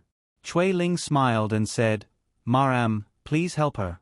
Let's go and harvest the water chestnuts. Do you know how to do it? Be careful." Sangwon saw the little lass standing unsteadily at the bow of the boat, and her heart couldn't help but thump. "Don't worry, young mistress. I'm fine." Chui Ling swayed and smiled brightly. Shi Fengju sat beside Sangwon and said with a smile, "This girl is used to being wild. You don't have to worry about her. How was it? Are you used to the boat? Are you dizzy?" Sangwon was indeed a little scared. For someone who had never been on a boat before, once they left the familiar shore and saw the vast expanse of white water around them, how could they not be flustered? Her body slightly stiffened, and her hands couldn't help but tightly grip the side of the boat. She reluctantly shook her head and smiled. "It's okay. The wind is calm and the waves are calm. It's okay." Shi Fengju then told Chui Ling to row slower. He smiled at Sangwon and said, "Don't be afraid. I'm here." Sangwon subconsciously raised her head and looked into his deep, dark eyes. The wind gently blew across the surface of the lake, bringing with it a unique scent of water and a faint smell of unknown plants. For a moment, Sangwon felt a little intoxicated. She slightly lowered her eyes to avoid his gaze, but she couldn't control her somewhat disorderly heartbeat. Shi Fengju's lips moved. He didn't know how many times he wanted to say something, but he always stopped short of saying it. If he cared too much, he would be afraid. He was afraid that he wouldn't get the response he expected. After all, when she first entered the door, he didn't hide his disgust and dislike for her. Why should he expect her to respond to him now? "Ma'am. Look, there are so many water chestnuts here." The little wooden boat stopped. Chui Ling threw away the oar and smiled as she leaned over to pick the water chestnuts floating on the water. Each one was like a bull's horn with two sharp ends. They were dark brown in color and were a little bigger than a thumb. They were very small and unique. "Ma'am, for you." Chui Ling picked 7 or 8 water chestnuts and threw them into a basket for Sangwon. She blinked her sparkling eyes and said with a smile, "Ma'am, have a taste. These are just right, so they'll definitely be sweet and refreshing. Those are a little too old, so they can only be fried. There's still a lot in front. I'll pick a few more. Ma'am can bring some back to the manor for Ma'am and the others to try." "Sure." Sangwon smiled. Sure enough, she picked one from the basket and began peeling it. "You're such a thoughtful girl." Shi Fengju couldn't help but smile as he said. Chui Ling giggled and turned around to row the oar again. Faint traces of water spread over her fingers and she could smell the water chestnut's unique fragrance. However, the water chestnut's shell was a little hard, so it wasn't easy to peel it off. The boat swayed slightly and Sangwon wasn't paying attention. The sharp water chestnut suddenly poked her fingertip and a small drop of blood appeared. Sangwon couldn't help but let out a low cry. "What's wrong?" Shi Fengju was originally smiling as he watched from the side. Seeing this, he was shocked. Without thinking, he grabbed her slender white finger and sucked on it. He said tenderly, "Does it hurt? How could you be so careless?" Sangwon's face was already red from embarrassment. She lowered her head and didn't dare to look at him. Shi Fengju didn't notice and hurriedly took the handkerchief from her waist. He carefully wrapped her finger and nagged, "When we get back, apply some ointment. Be careful, don't let it touch water or anything dirty. It doesn't hurt. It's just a small wound." "It really doesn't hurt," Sangwon said in a small voice, still not daring to raise her head. "You have to be careful even if it's a small wound. What if it gets infected?" Shi Fengju frowned and only relaxed after he finished bandaging it. He deftly peeled a water chestnut, revealing the white and tender flesh. He brought it to her lips and said, "Here, I'll peel it for you. Have a taste." Sangwon's face became even redder. She couldn't help but gently turn her head to glance at Chui Ling. Seeing that Chui Ling was facing the lake in front of her, she sighed in relief. Shi Fengju also came back to his senses at this time. He lowered his eyes and saw that the two's posture was indeed ambiguous. He couldn't help but feel a little embarrassed. However, it was too abrupt for him to withdraw his hand. He suddenly froze and didn't know what to do. Fortunately, Sangwon didn't want to reject his good intentions. She slightly opened her red lips and gently bit the water chestnut that was brought to her lips. A faint fragrance spread in her mouth. She forced a smile and nodded. It's really fresh and delicious. Shi Fengju was happy again. He didn't withdraw his hand and fed her all the water chestnuts in his hand. It's good that you like it. I'll peel another one for you. No, no more.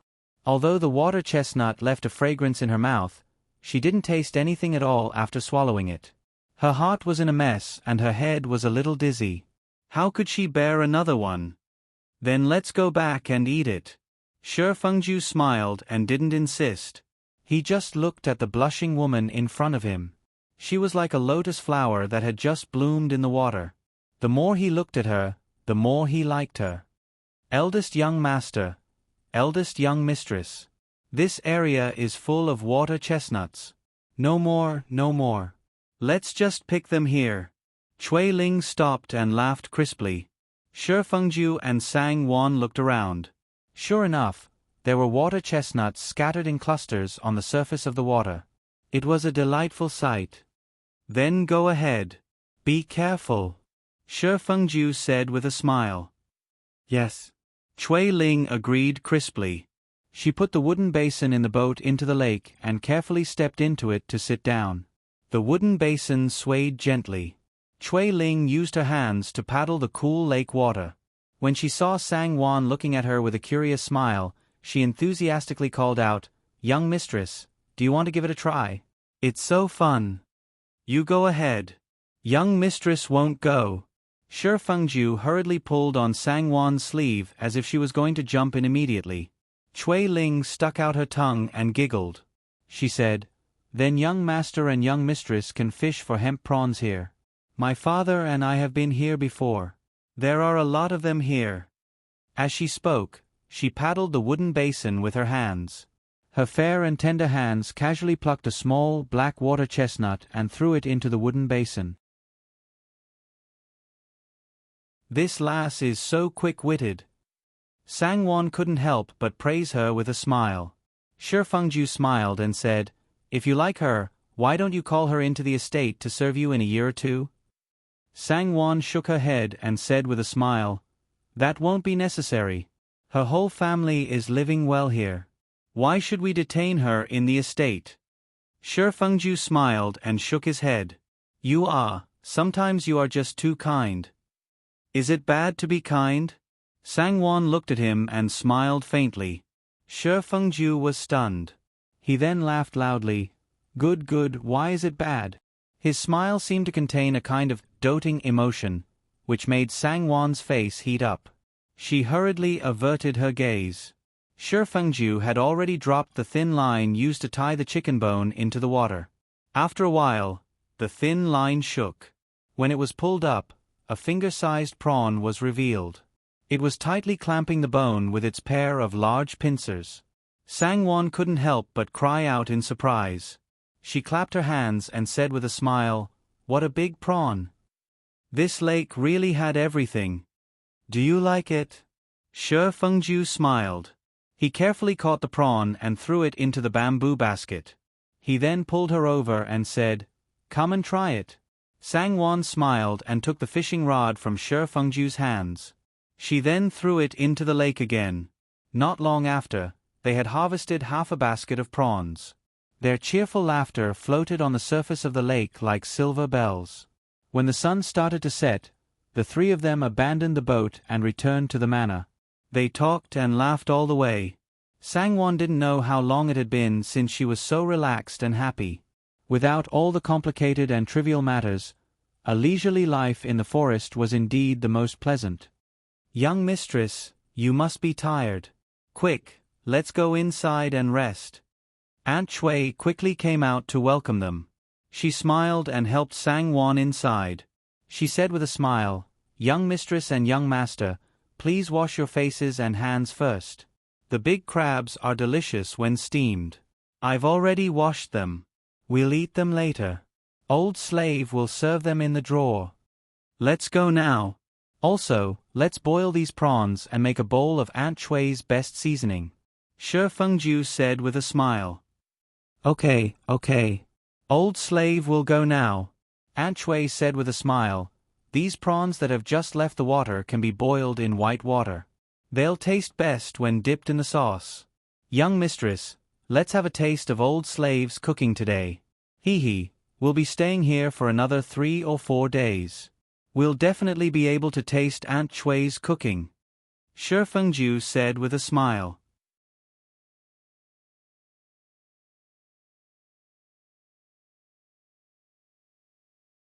Chapter 101.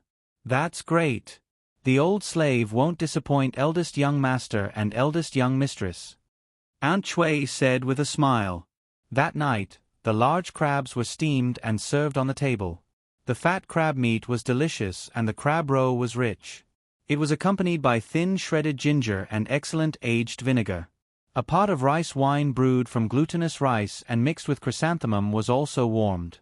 Sang-won didn't need to worry about anything, nor did she need to wait on them. Dinner was very enjoyable.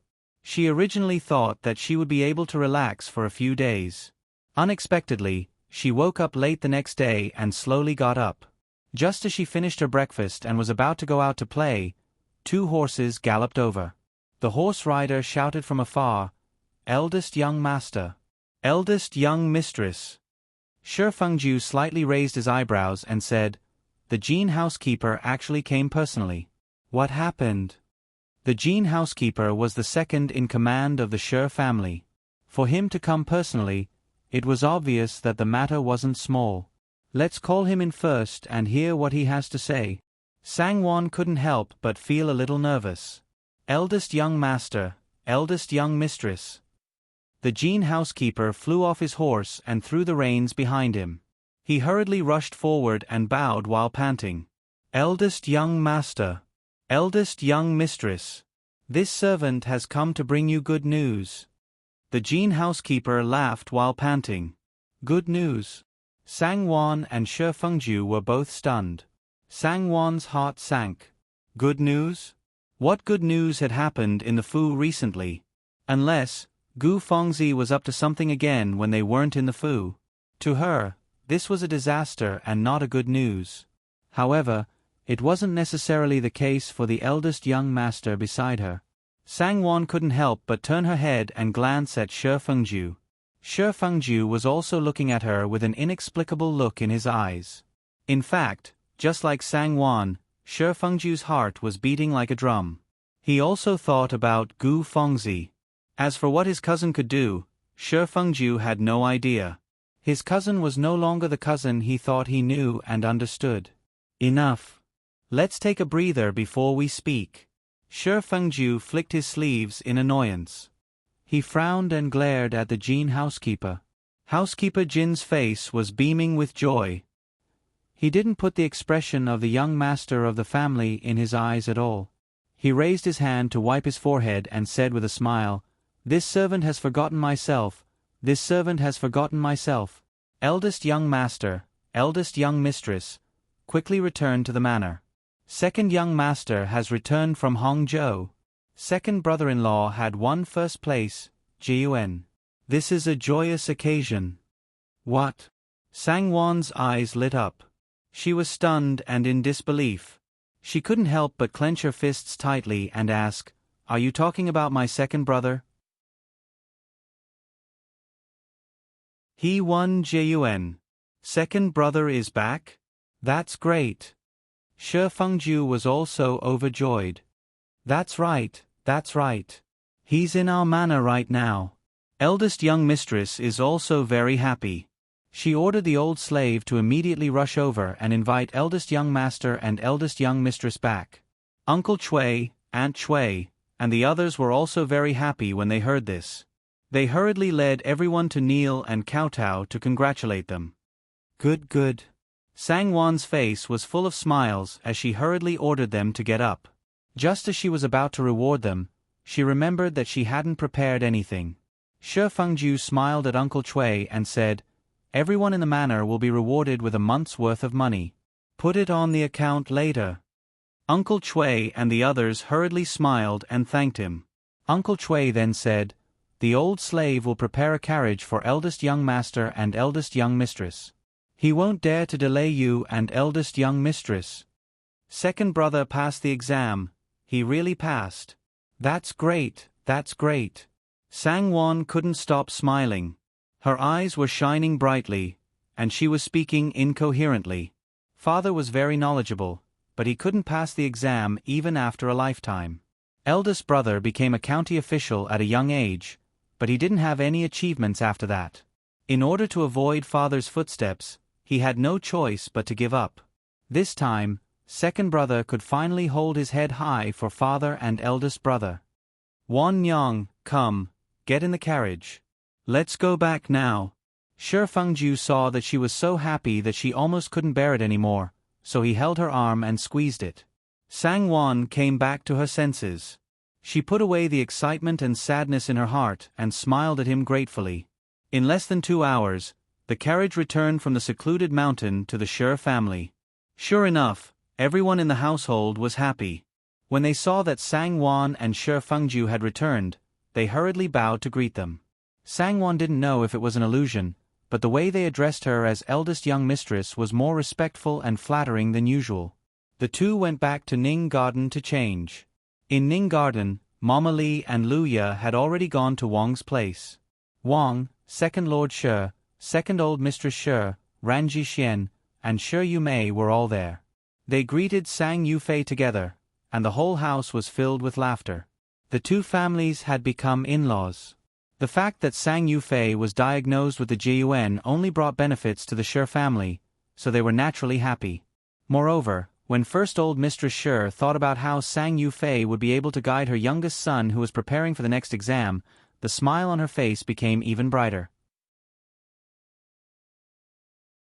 Although the third son of the Shi family was also an official, this position was a reward given to the Shi family when they stole a batch of important supplies for the imperial court.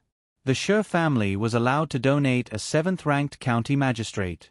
At that time, Wang thought that this position would fall into her husband's hands. After all, her husband was the eldest son of the first wife. Who knew that old Master Shi would give the position to the third son of the Shi family? Wang had been depressed about this matter and had always held a grudge in her heart. Later on, the third son of the Shi family took his family to Sichuan to work as an official and hadn't returned for many years. Moreover, the emperor was far away, so he wasn't of much help to the Shi family's business. Not only Wang, but the rest of the Shi family also ignored him. Therefore, now that the Jiyuan was in the family, the whole household was overjoyed. At that moment, Sang Wan and Shi Fengju arrived. Sang Yufei hurriedly stood up and greeted his brother-in-law with a smile. The two siblings looked at each other and felt a surge of emotions. Only they could understand the emotions in their hearts. "Aya, why are you all standing? Quickly sit down, quickly sit down." Wang chuckled. The more she looked at Sang Yufei, the more satisfied she was with him. Previously, she thought that he was a gentle and refined gentleman. She didn't expect that even after being diagnosed with the Jiyuan, he would still be so polite and not put on airs. The more she looked at him, the better she felt. Wang couldn't help but think to herself, what a pity, if only there was a daughter waiting to be married off. Such a good person, who knows which family's daughter would be taken advantage of. At that moment, everyone took their seats and there was a lively atmosphere. In the end, it was Shi Fengju who said that second young Master Sang was probably tired, so it would be better if he went down to rest first. Wang, second Lord Shi, and the others hurriedly smiled and agreed. Wang then smiled and said, "Second young Master Sang should stay for a few more days. Tomorrow, I'll send someone to call my Fenghua back to pay respects to Duke Jiyuan. I'll also be able to benefit from Duke Jiyuan's good fortune." The corner of Sang Wan's mouth couldn't help but twitch. The treatment was indeed different. In the past, her mother-in-law wouldn't have called third brother back from the academy for fear of disturbing him. But now, she said it so smoothly. However, Sang-won was very happy.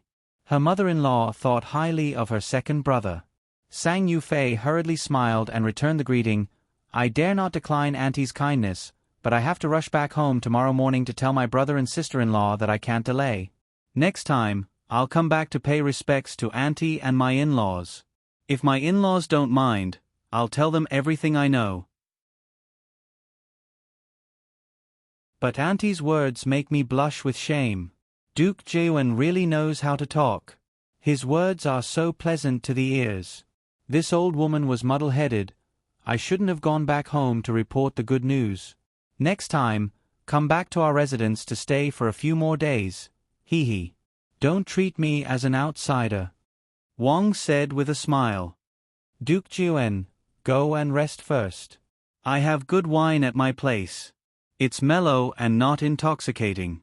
You can drink 2 more cups at night and I guarantee that you won't miss your journey tomorrow. From what I see, Fengju, why don't you personally send Duke Jae-won back tomorrow? Second Lord Shi said with a smile. Shi Fengju glanced at Sang-won and nodded with a smile. Second uncle is right. Tomorrow, Wan Yang and I will send second brother back and see if there's anything we can help with. Sang-won was overjoyed and looked at Shi Fengju gratefully. Of course, there would be things that needed help. When that time comes, who knows how many relatives and friends from the neighboring villages would come to congratulate them. How would the Sang family be able to handle it with just brother and sister-in-law and Nanny Sue? Yes, go ahead then. Wang Shi smiled and nodded her head repeatedly. Many thanks to Auntie, second uncle, and brother-in-law. Sang Yufei bowed with his hands clasped together. After a while, everyone dispersed. Sang Yufei gave Sang-won a look and Sang-won invited him to Ning Garden 1 with a smile. Shi Fengju knew that the siblings most likely had something to say, so he said that he had to make a trip to the business to make arrangements for the next few days before taking his leave. In Ning Garden 2, the maidservants came forward to kowtow and congratulate them. Sang-won smiled and sent them away. Only then did the siblings sit down and have a good chat. They smiled and sighed, feeling as if they were in a dream. This is great. No one will dare to look down on our family anymore. Even father and big brother won't dare to look down on us anymore. Sang-won's eyes were full of smiles. This is what I'm most happy about. Sang Yufei smiled and looked at his sister. And you, no one will dare to look down on you in the Shi family anymore. Of course, I don't think anyone will dare to look down on you anymore. Brother-in-law is really good to you. Second brother. Sang-won forced a smile, but her heart was filled with unspeakable bitterness. It was not that she did not feel his good to her and his change in attitude towards her. However, as soon as she thought of Peony Park and the beautiful Gu Fengzi in Peony Park, she felt a piercing pain in her heart. It was enough to shatter all her beautiful thoughts. Okay. Let's not talk about this anymore. Sang Yufei chuckled and took it as his little lass being shy. The smile on his face suddenly disappeared and he sighed. When we go back tomorrow, big brother and sister-in-law are fine, but second uncle and second aunt. Not only did Sang Yufei frown, even Sang-won could not help but show some worry. She said with a headache, that's right, second uncle and second aunt, I'm afraid, AI. They would definitely put on the airs of an elder and take all the credit for it. It was as if without them, Sang Yufei would not be where he was today. Big brother had such an honest and considerate personality, so he could not win against second uncle who had a glib tongue. If big brother did not speak, how could a woman like sister-in-law have the right to interrupt? She might even be called unvirtuous. As a junior and the person involved, Sang Yufei could not refute second uncle and second aunt. Otherwise, it would be inevitable that there would be rumors of disrespect to elders and a petty person becomes arrogant after achieving success. One had to know that he had amazed the world with a single brilliant feat this time. Some people were happy for him, but there were also people who were secretly jealous and wanted nothing more than to grab hold of his weakness and spread it everywhere. This is nothing, Sang Yufei sighed. You are my little sister. These words cannot be said in front of outsiders, but there is no need to hide them in front of you. What I am most worried about is that second uncle and second aunt will use my name to cause trouble in the future. If someone with ulterior motives schemed against them and caused some trouble, then it would be troublesome. Sang-won could not help but shiver. Her expression changed as she said, This really cannot be prevented. She believed that second uncle and second aunt would definitely do something like this.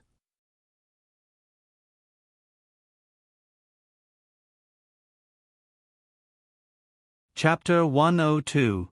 Sang Yufei raised his eyebrows slightly as his eyes lit up. He smiled and said, After the results are released, I will immediately rush back.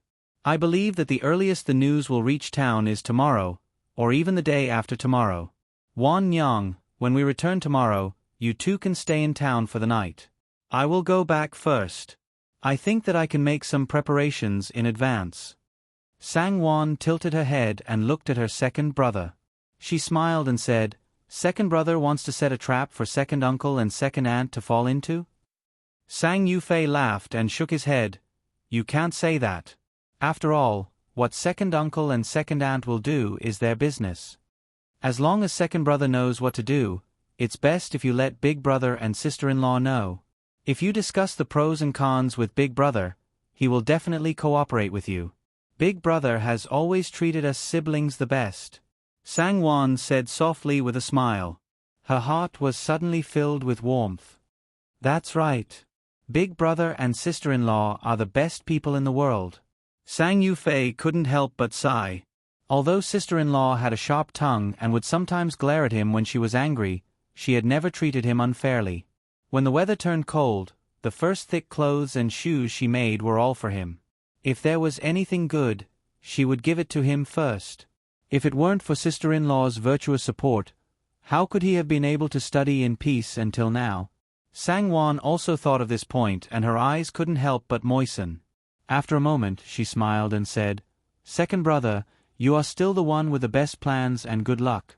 Once the results were released, there was a ship rushing back. This is the will of the heavens.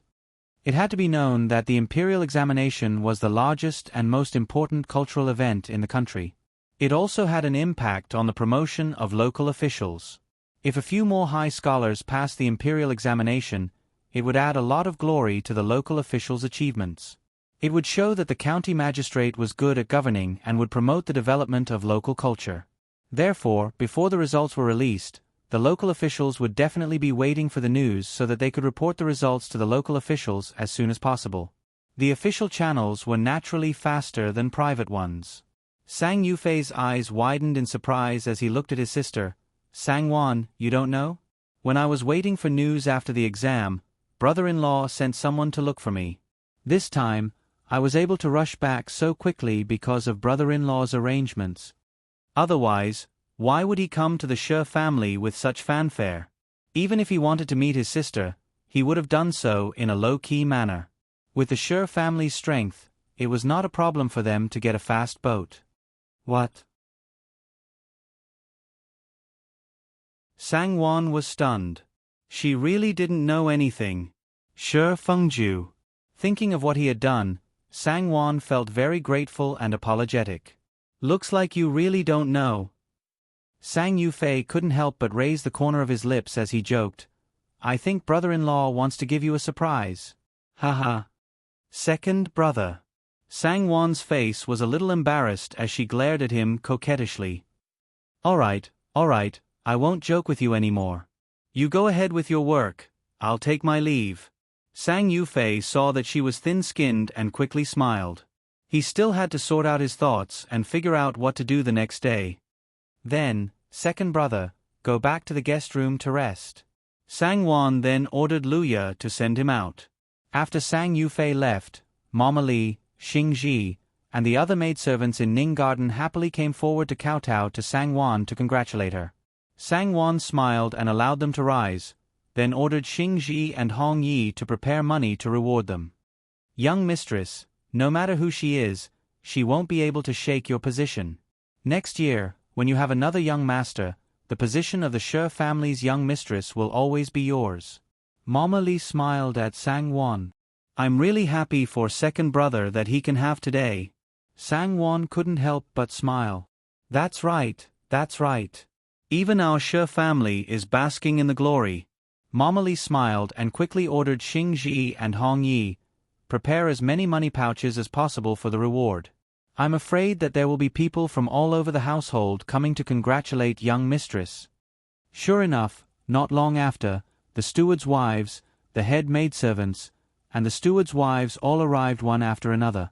Even the head maidservants of second old Mistress Sher and the 2 concubines of second old Mistress Sher also came. Sang-won received the gifts one by one, received the gifts, and rewarded them. She was extremely busy. When it was about time, Shi Lien also smiled and greeted her as sister-in-law as she stepped through the gates of Ning Garden. Third sister.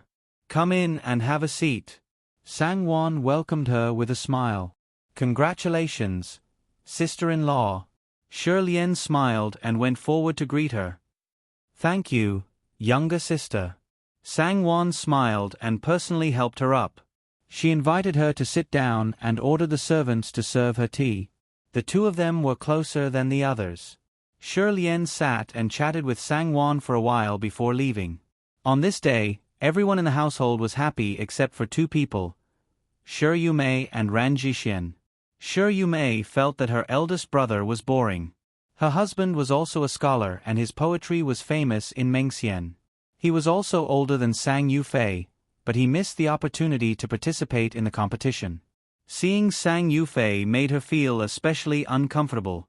Furthermore, Sang Yufei was Sang-won's brother. Shi Yumei felt even more irritated. Ran Jixien felt even more bored. His eldest brother was unconvinced and indignant. If he were to take the exam himself, he would definitely not be able to take Jiyuan's place. I think mother is really muddle-headed. What does the Sang family's success have to do with our Shi family? Is there a need to curry favor with them? Even second uncle, who usually doesn't care about matters, came to join in the fun. Look at the Sang siblings' smug faces. Humph, how frivolous. In Banana Courtyard, Shi Yumei pulled a long face and looked unhappy. Ran Jixien sneered and said mockingly, "Don't talk about mother-in-law and second uncle like that. After all, the Shi family has never produced anyone who passed the exam. It's not easy for a relative to pass the exam. It's understandable that they have this opportunity to be happy. I think they're just muddle-headed. Our family doesn't need to borrow the face of that poor family." Shi Yumei said as she glared at her husband, "Isn't it all because of you? If you didn't fall, this Jiyuan would have been yours. He wouldn't have had the chance to steal the limelight." These words struck a chord with Ran Jixian's heart. Ran Jixien couldn't help but feel a sense of familiarity. He sighed sourly and said, "That's right. Our luck isn't on our side, and our lives are full of setbacks. AI, what a waste of this opportunity." Shi Yumei raised her eyes and said, "Even if it's not this time, there's still a next time. Next time, you have to work harder and get a JUN for me. Let the Sang family, my mother, and second uncle see who's the real deal." Ran Jixian's expression was slightly sluggish, and he mumbled vaguely. It was fine to complain and vent one's dissatisfaction, but when it came to actual scholarly achievements, Ran Jixien subconsciously felt a little guilty. After all, he knew his own limits the best. "AI, did you hear that? You have to work harder for me," Shi Yumei said as she glared at him. I know. Ran Jixien impatiently said vaguely, "How many years could that kid have studied? How much knowledge could he have? I think he's just lucky, like a blind cat bumping into a dead mouse. Otherwise, it would mean that the examiner was blind.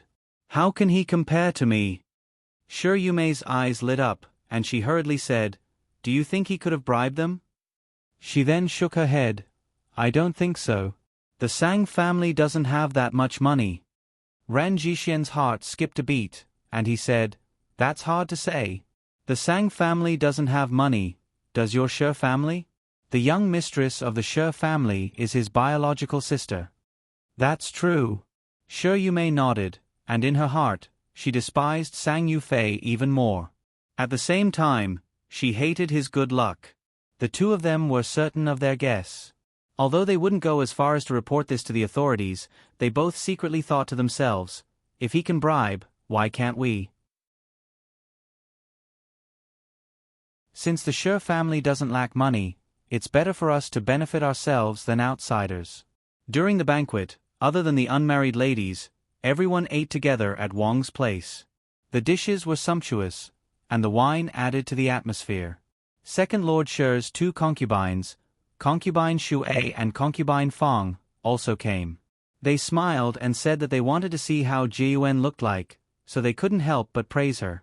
They each toasted Sang Yufei with a cup of wine before leaving. Wang, Second Lord Sher, and the others were very enthusiastic in entertaining Sang Yufei.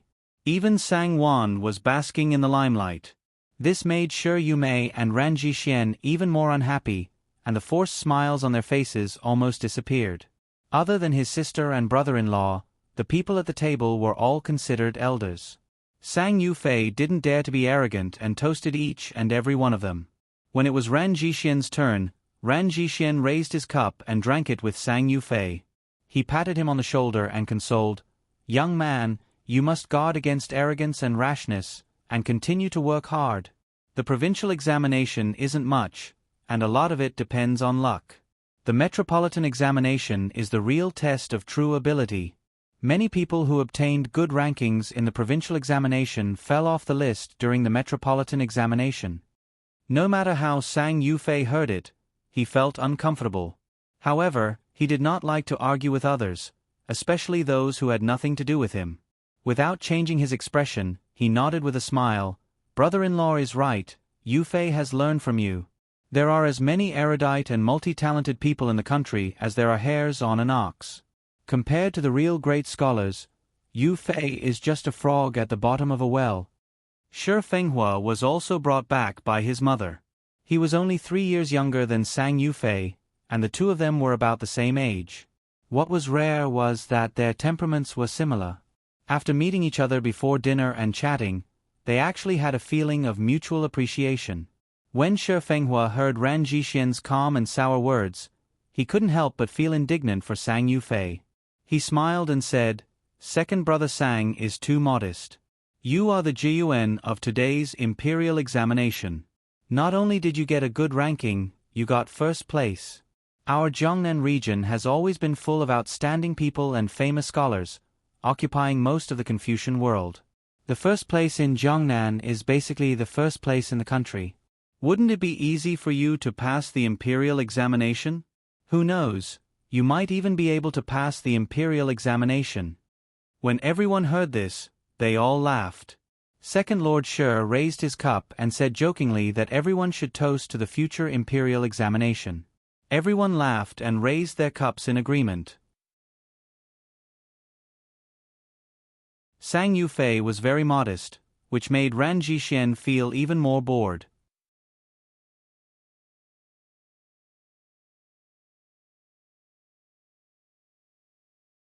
Chapter 103. Shi Fenghua praised with a smile. "Second brother Sang is also humble and open-minded, which is admirable. Let me give a toast to second brother Sang. Brother Fenghua is too polite." Sang Yufei quickly raised his cup with both hands and smiled. "Brother Fenghua is the disciple of the great Confucian scholar, Old Mei. His knowledge and character are even better. The conversation just now is extraordinary. If Brother Fenghua does not mind, why don't we find another chance to learn from each other?" "Sure. I have the same intention. Second brother Sang, you have to teach me more." Shi Fenghua was delighted. In the 3 generations of the Shi family, he was the only one who was good at studying, so the pressure on him could be imagined. Having someone who had gone through the competition and obtained a good ranking to give him some pointers, he would definitely reap some benefits. Wang did not understand half of what they were saying, but her son had asked Sang Yufei to teach him more, and Sang Yufei had agreed. Wang understood this sentence, so she was even more delighted. She invited everyone to eat and warmly invited Sang Yufei to stay at home for a while in a few days. The dining table was bustling with noise and excitement. Ran Jixian saw that everyone was surrounding Sang Yufei, and that Sang Yufei had casually replied to his words and did not even take the opportunity to ask for guidance. Humph! How disrespectful to a senior. Furthermore, if it was someone else, he might not even be willing to teach. This brat did not know how to appreciate kindness. How despicable. Ran Jixien was infuriated and could not help but cough lightly. He asked Sang Yufei, "All right, what are the questions for this year's provincial examination?" Sang Yufei was puzzled. Why would this person ask about this at the dining table? But since he had asked, it would not be good for him to not answer, so he smiled and said. Ran Jixien unconsciously slapped the table and sighed with regret. So this year's questions are so simple. AI, what a pity, what a pity. If only I could make it in time for the examination. What a pity, what a pity. With such a simple question, wouldn't getting a good ranking be a piece of cake? It was too easy. By the way, how did Brother Sang write his essay? Even though Sang Yufei had good self-restraint, he couldn't help but feel unhappy. How could you speak like that? He forced a smile and was about to explain his essay when Shi Fenghua said with a smile, "Brother-in-law, let's not talk about this during dinner. How about this? Let's find an opportunity to let second brother Sang write down his essay from memory. Big brother-in-law, you can also write an essay based on this topic, and we can all learn from each other. How about that?" She giggled. "I also want to read big brother-in-law's masterpiece." Shi Fengju could not help but cast a deep glance at his third brother. He found it funny in his heart. Big brother-in-law seemed to be really unlikable. Even his third brother, who had such a temperament, spoke with such sarcasm. Unfortunately, Ran Jixien didn't think that Shi Fenghua's words were sarcastic.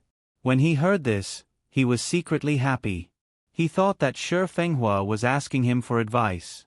He thought that this younger brother of his wife was much more tactful than the Sang family members. So he smiled and nodded. He glanced proudly at Sang Yufei and said, "Third brother's words are exactly what I was thinking. I also want to ask Duke Jiuan for advice. Let's talk about this later. Come, let's eat." Second Lord Shi gestured with his chopsticks. Everyone laughed and stopped talking about that topic. Ran Jixien subconsciously straightened his back and looked disdainfully at Second Lord Shi. He thought to himself, "You're such a bore. You only know how to rear birds and fish. What do you know?" After the meal, everyone sat in the parlor and drank tea and talked to digest the food. After a while, Second Lord Shi and his wife bid farewell and left. Wang was also a little tired from the excitement of the day, so everyone bid farewell and left. Ran Jixien didn't know what was wrong with him, but he enthusiastically invited Sang Yufei and Shi Fenghua to his study in Banana Garden. Sang Yufei and Shi Fenghua couldn't refuse, so they followed along. "My study is decorated quite well, right? What do you think? Can it still be considered elegant?" After pushing open the door and entering, Ran Jixien immediately shook his head proudly. He then recited a few lines of poetry that he had painstakingly come up with. He was very pleased with himself. What could Sang Yufei and Shi Fenghua say? They could only smile and say that it was good. However, the two of them thought at the same time, "This isn't your home, and this study isn't the property of your Ren family. I really don't know where you get your pride from. It took me a lot of effort to decorate this." Ran Jixien laughed and said to Shi Fenghua, "This is a real study. It's really suitable to read and write in such a study. It's easy to calm your mind and not be impetuous. You should know that the environment has a great impact on the mentality of reading. Third brother, when I'm free, I'll help you redecorate the study." Ran Jixien wasn't asking for Shi Fenghua's opinion. It was clearly a condescending tone, as if he was saying that it was Shi Fenghua's blessing that he was willing to help him redecorate the study. He should be grateful and thank him. No need. Shi Fenghua was so jealous that he had goosebumps all over his body. He was shocked by Ran Jixien's suggestion and hurriedly refused with a smile, "I'm used to it. The way it is now is very good. There's no need to trouble brother-in-law. It's okay. Actually, it's not too troublesome. We're brothers-in-law after all." Third brother, you don't have to be so polite. Ran Jixian didn't hear Shi Fenghua's refusal and instead became even more enthusiastic. Sang Yufei unconsciously raised his half-clenched fist to cover his mouth and gently coughed. He glanced at Shi Fenghua sympathetically. Shi Fenghua quickly returned a helpless glance. He didn't know whether to laugh or cry. There's really no need, brother-in-law, Shi Fenghua smiled with difficulty. I'm used to the study. It's better not to change it. If you change it, I won't be used to it. Besides, I eat and live in the academy. I only go home for a few days a year. There's no need to change it. Ah, by the way, brother-in-law, I'm really thirsty. I want to ask for a cup of good tea from brother-in-law. Ran Jixian came back to his senses and hurriedly invited them to sit down with a smile. He then loudly called for Cui Bao to come in and pour tea. See, I forgot to invite you to sit down. You're right. It's better not to change it when you're used to it. At that moment, Cui Bao came in. She was wearing a peach-red jacket embroidered with roses and a pink flowing dress. A sparkling and translucent jade hung at her waist. Her hair was loosely tied up with 2 strands of hair casually hanging down from her temples. She wore a beaded flower on her temples. She drew her eyebrows and put on some rouge. She had a slim waist and a slim waist. Every step she took brought out 1,000 kinds of charm. She was especially lazy and charming, like a beauty who had just woken up and was waiting to be loved. Come, quickly serve tea to the 2 young masters. Ran Jixian couldn't help but smile when he saw her. His eyeballs were almost glued to her body and his face was full of smiles. Young master, please have some tea. Cui Bao delicately answered, yes. She threw a glance at Ran Jixian with her watery eyes. She twisted her waist and put down the tea tray. She personally used her slender hand, which was painted bright red, to hold the tea bowl in front of Shi Fenghua and Sang Yufei. She didn't hand over the tea bowl in her hand, as if she was waiting for them to reach out and take it at the same time. Unexpectedly, Shi Fenghua and Sang Yufei silently exchanged glances. They sat there and didn't even have the intention to move a finger. Both of them saw disgust in each other's eyes. This flirtatious woman was obviously not a good thing. Cui Bao's thin, shapely eyebrows slightly raised. She was a little surprised. She thought that everyone was like Ran Jixian, praising her from head to toe. Young master, please. Cui Bao was a clever person.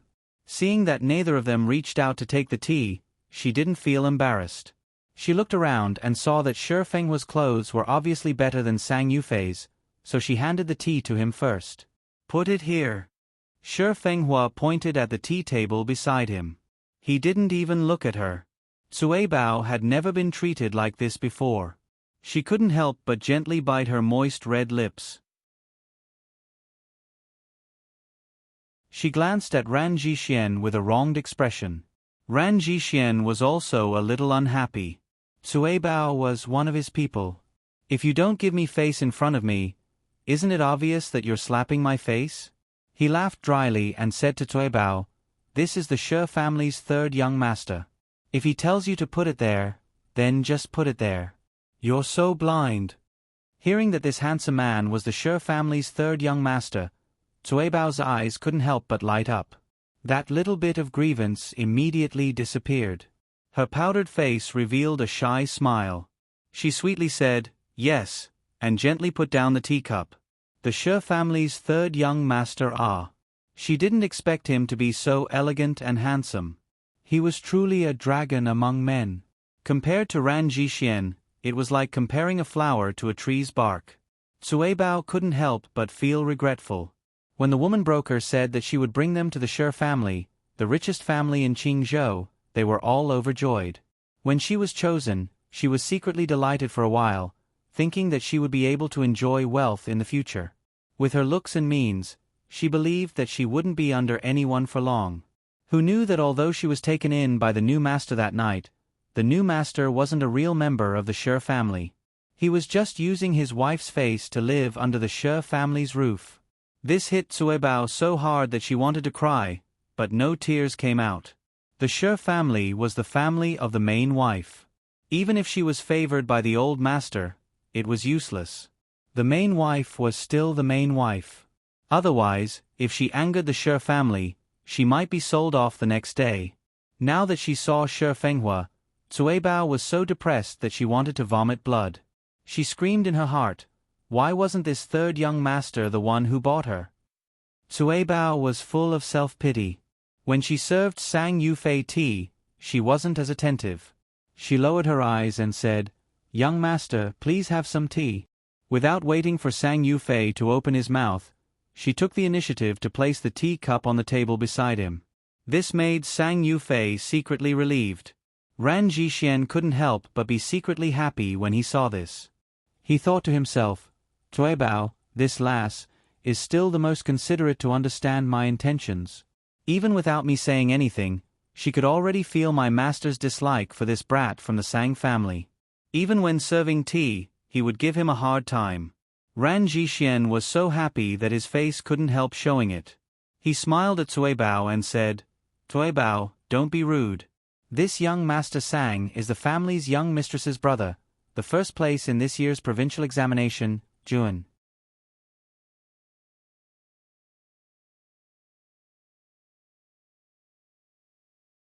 Chapter 104. Ran Jixian's true meaning was, did you see that? Even if you are the younger brother of the Shi family's young mistress, the number one Jiuan, our Cui Bao still disdains you. Clearly, you are nothing special. Who knew that Cui Bao would be stunned after hearing that? The Shi family's young mistress was the future young mistress of the Shi family. How could her elder brother be wronged in the future? And this Jiuan. Cui Bao has been rude, please forgive her, young Master Sang. Without waiting for Ran Jixian's instructions, Cui Bao bowed towards Sang Yufei. Her appearance was as shy as it could be, and her smile was sweeter than honey. Ran Jixian's expression changed slightly. He was instantly displeased, but he was the one who reprimanded Cui Bao first. Regardless of whether she was sincere or not, Cui Bao was not in a position to say anything. Sang Yufei was even more uncomfortable than Ran Jixian. He forced a smile and said, "It's fine." Cui Bao giggled while covering her mouth.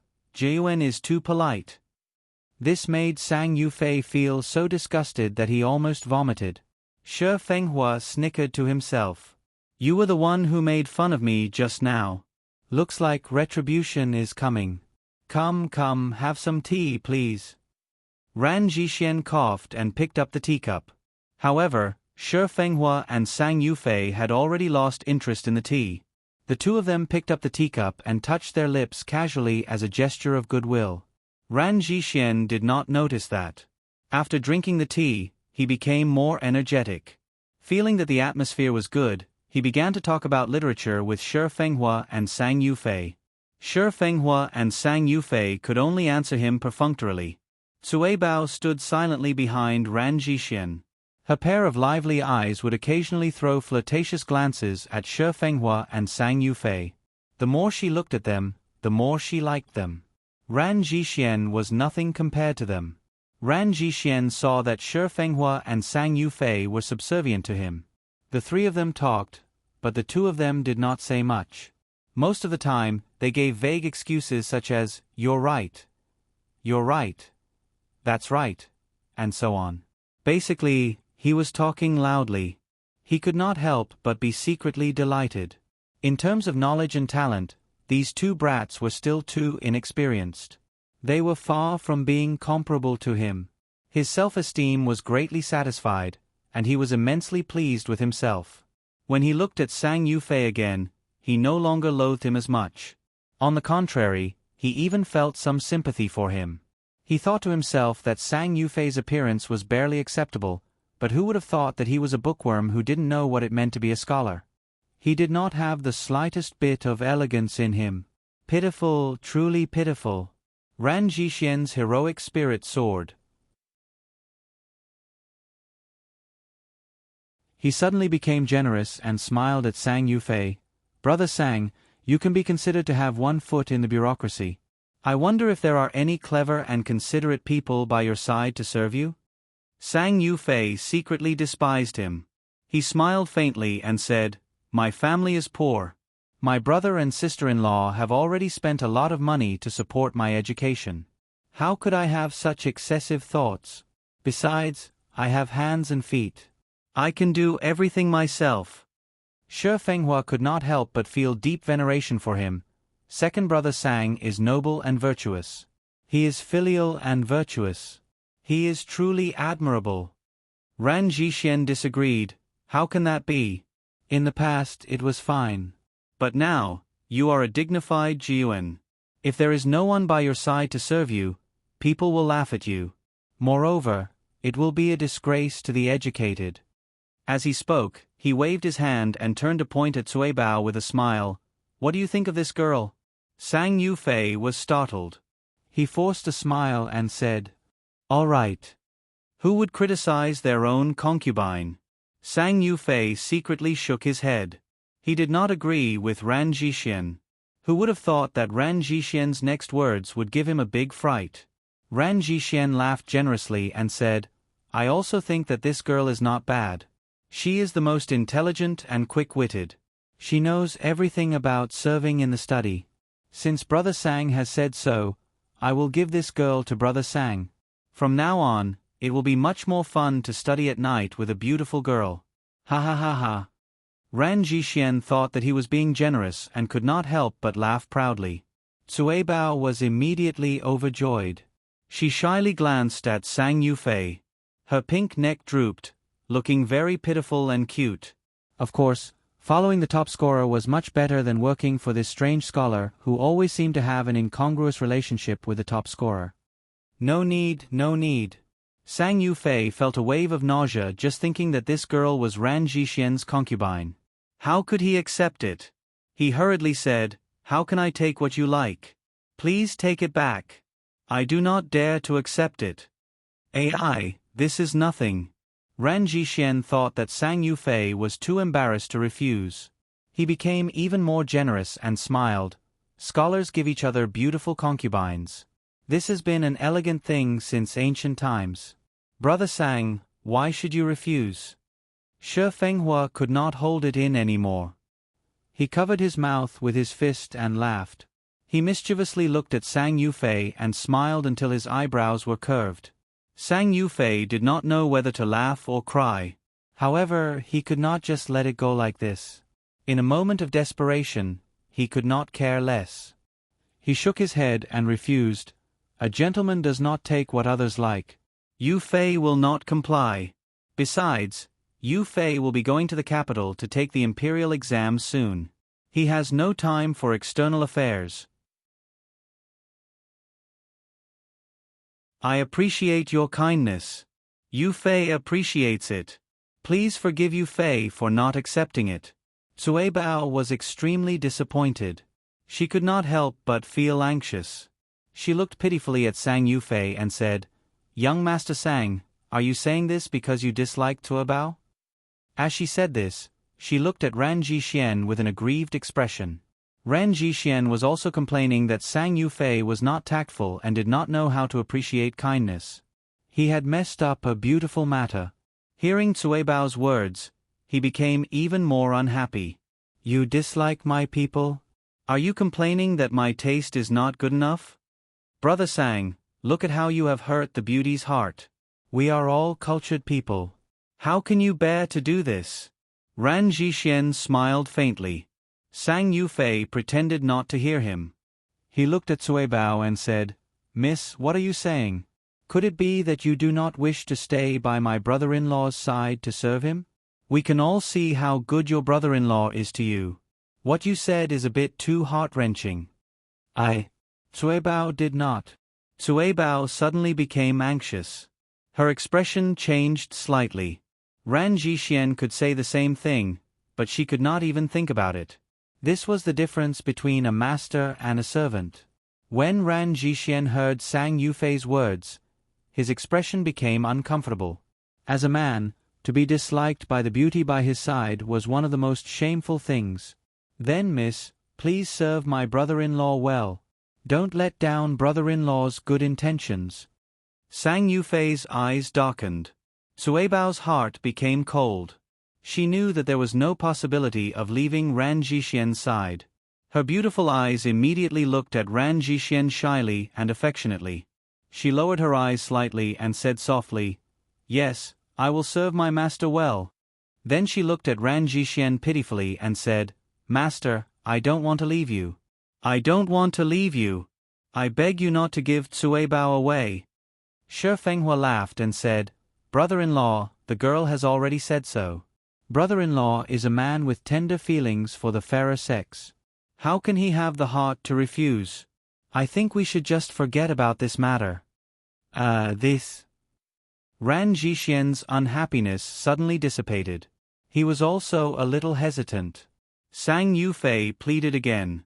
Ran Jixian finally nodded and relented. "All right, since that's the case, then forget about it. When I go back, I'll buy a stunningly beautiful one for Brother Sang. I guarantee that Brother Sang won't regret it when he sees it." When he said this, Sang Yufei just listened and gave a vague smile. He and Shi Fenghua looked at each other. The two got up and said that it wasn't convenient to disturb them in the middle of the night. After leaving Banana Courtyard, the two let out a sigh of relief at the same time. It was as if they had just passed through a dragon's lair or a tiger's den.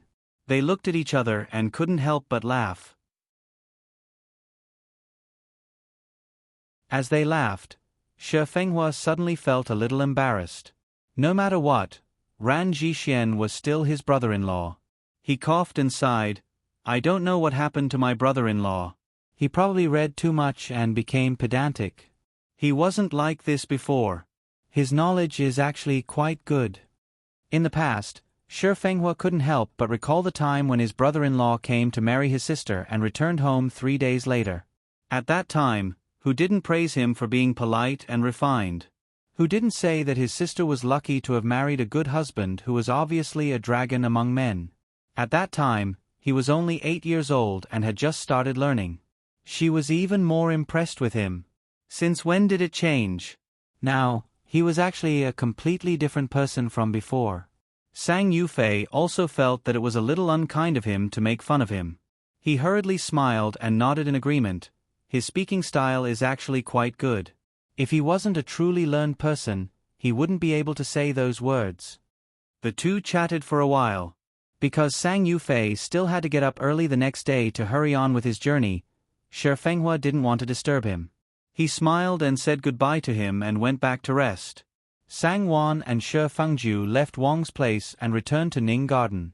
Sang Wan was very grateful to Shi Fengju for what he had done for her second brother. She was in a very good mood and unconsciously became closer to him. Shi Fengju was secretly happy. The two of them chatted and laughed all the way back. Sister. Eldest cousin. Who would have thought that just as they reached the entrance of Ning Garden, they would see Gu Fengzi wearing a plain dress and a light blue cloak. She was leading Lan Xiang out from behind the hibiscus flowers at the entrance of Ning Garden. Sang Wan froze. Shi Fengju's brows subconsciously furrowed. "Why are you here?" Shi Fengju asked. Gu Fengzi smiled slightly. She went forward and curtsied to the two of them. She then raised her eyes and smiled. "I heard that sister's second uncle won the provincial exam in Juan. I'm happy for sister and wanted to come and congratulate sister. I didn't want to come too early. Sister didn't come back, so I waited here for a while. Sister, congratulations.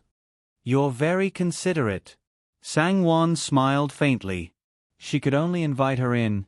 "Come in and sit and have a cup of tea. You too, it's so cold at night. What if you catch a cold standing in front of the door? Don't be like this next time. If we're not here, you can go back first. It's fine as long as you understand." Gu Fengzi was slightly disappointed. She thought that Sang Wan would say, "Why didn't you go in and wait?" That way, she would have a chance to enter Ning Garden when she wasn't here. Who would have thought that she would be told to go back?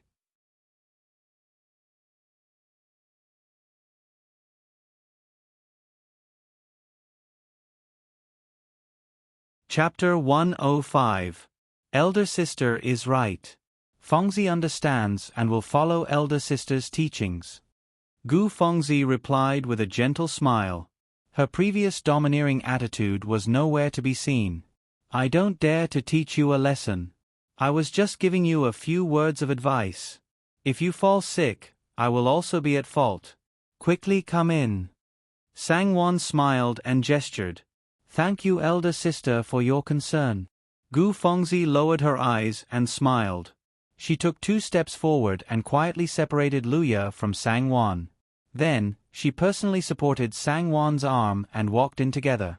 Shi Fengju couldn't help but glance at Gu Fengzi from behind. He secretly wondered what she was up to this time.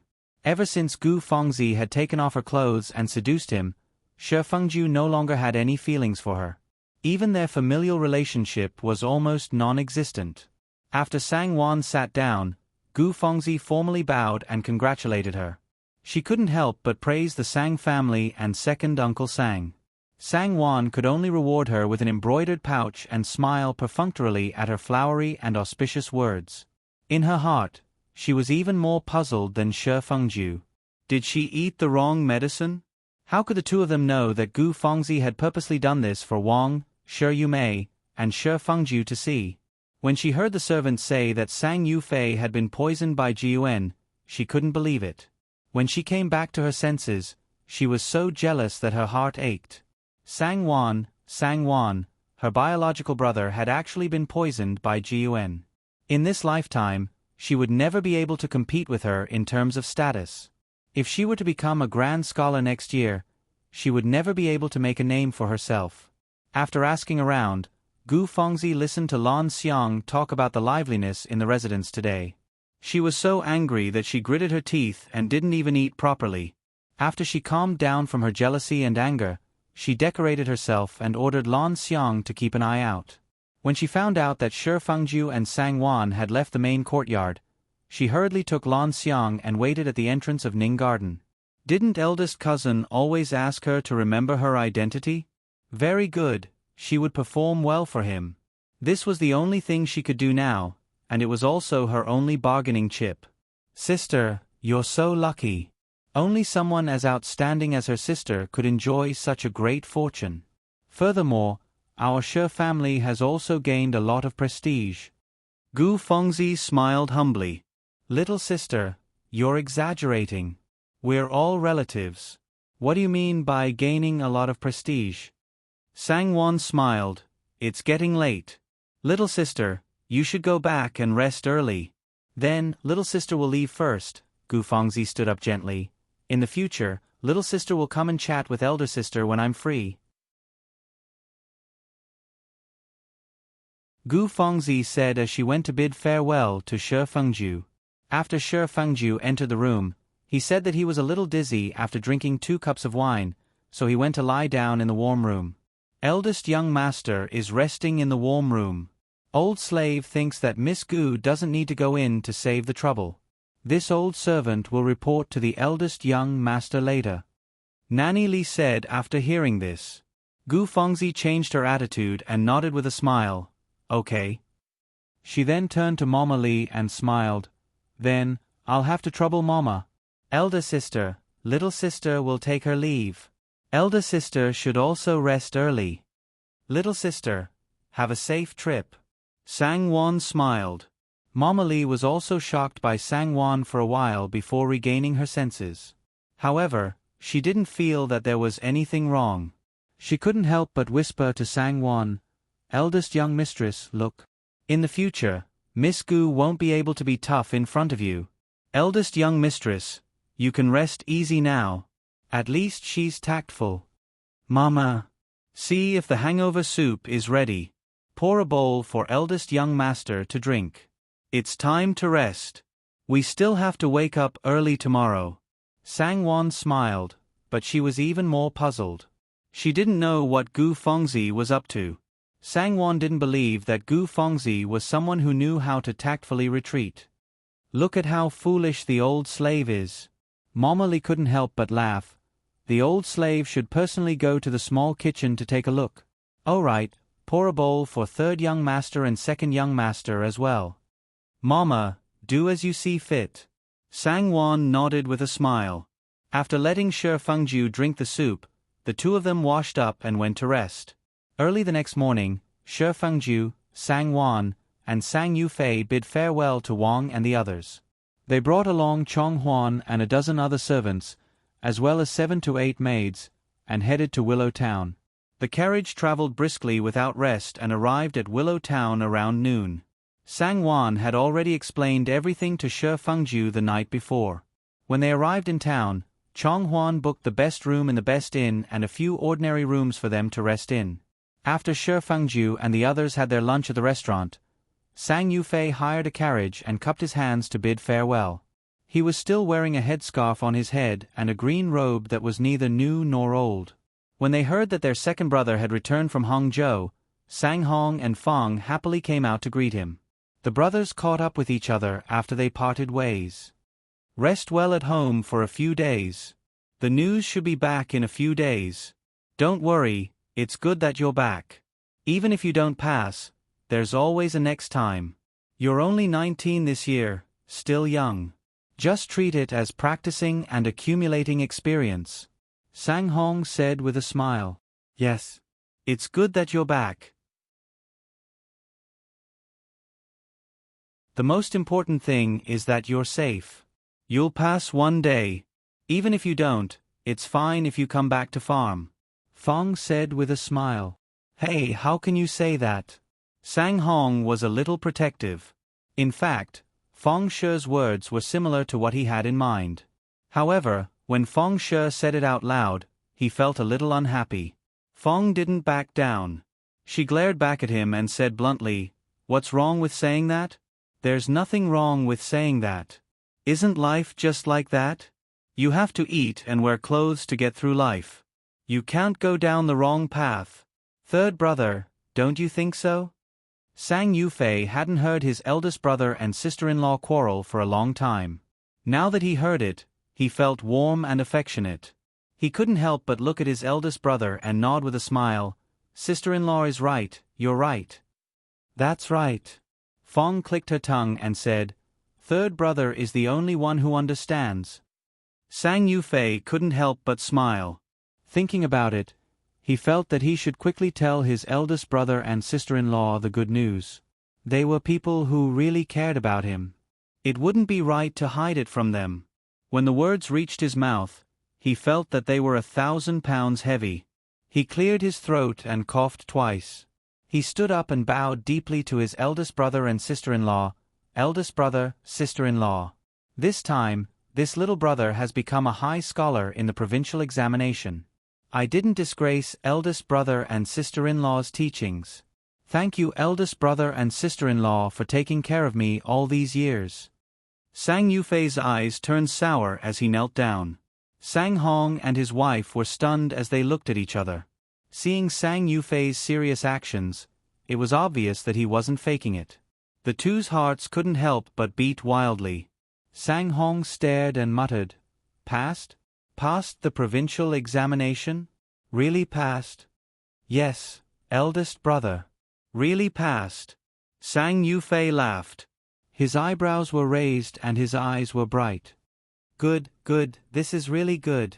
Today, I must burn 3 joss sticks for old master and mother-in-law to make them happy." Fong smiled until her eyes were squinted. She quickly pushed Sang Hong and said, "Quickly help second brother up.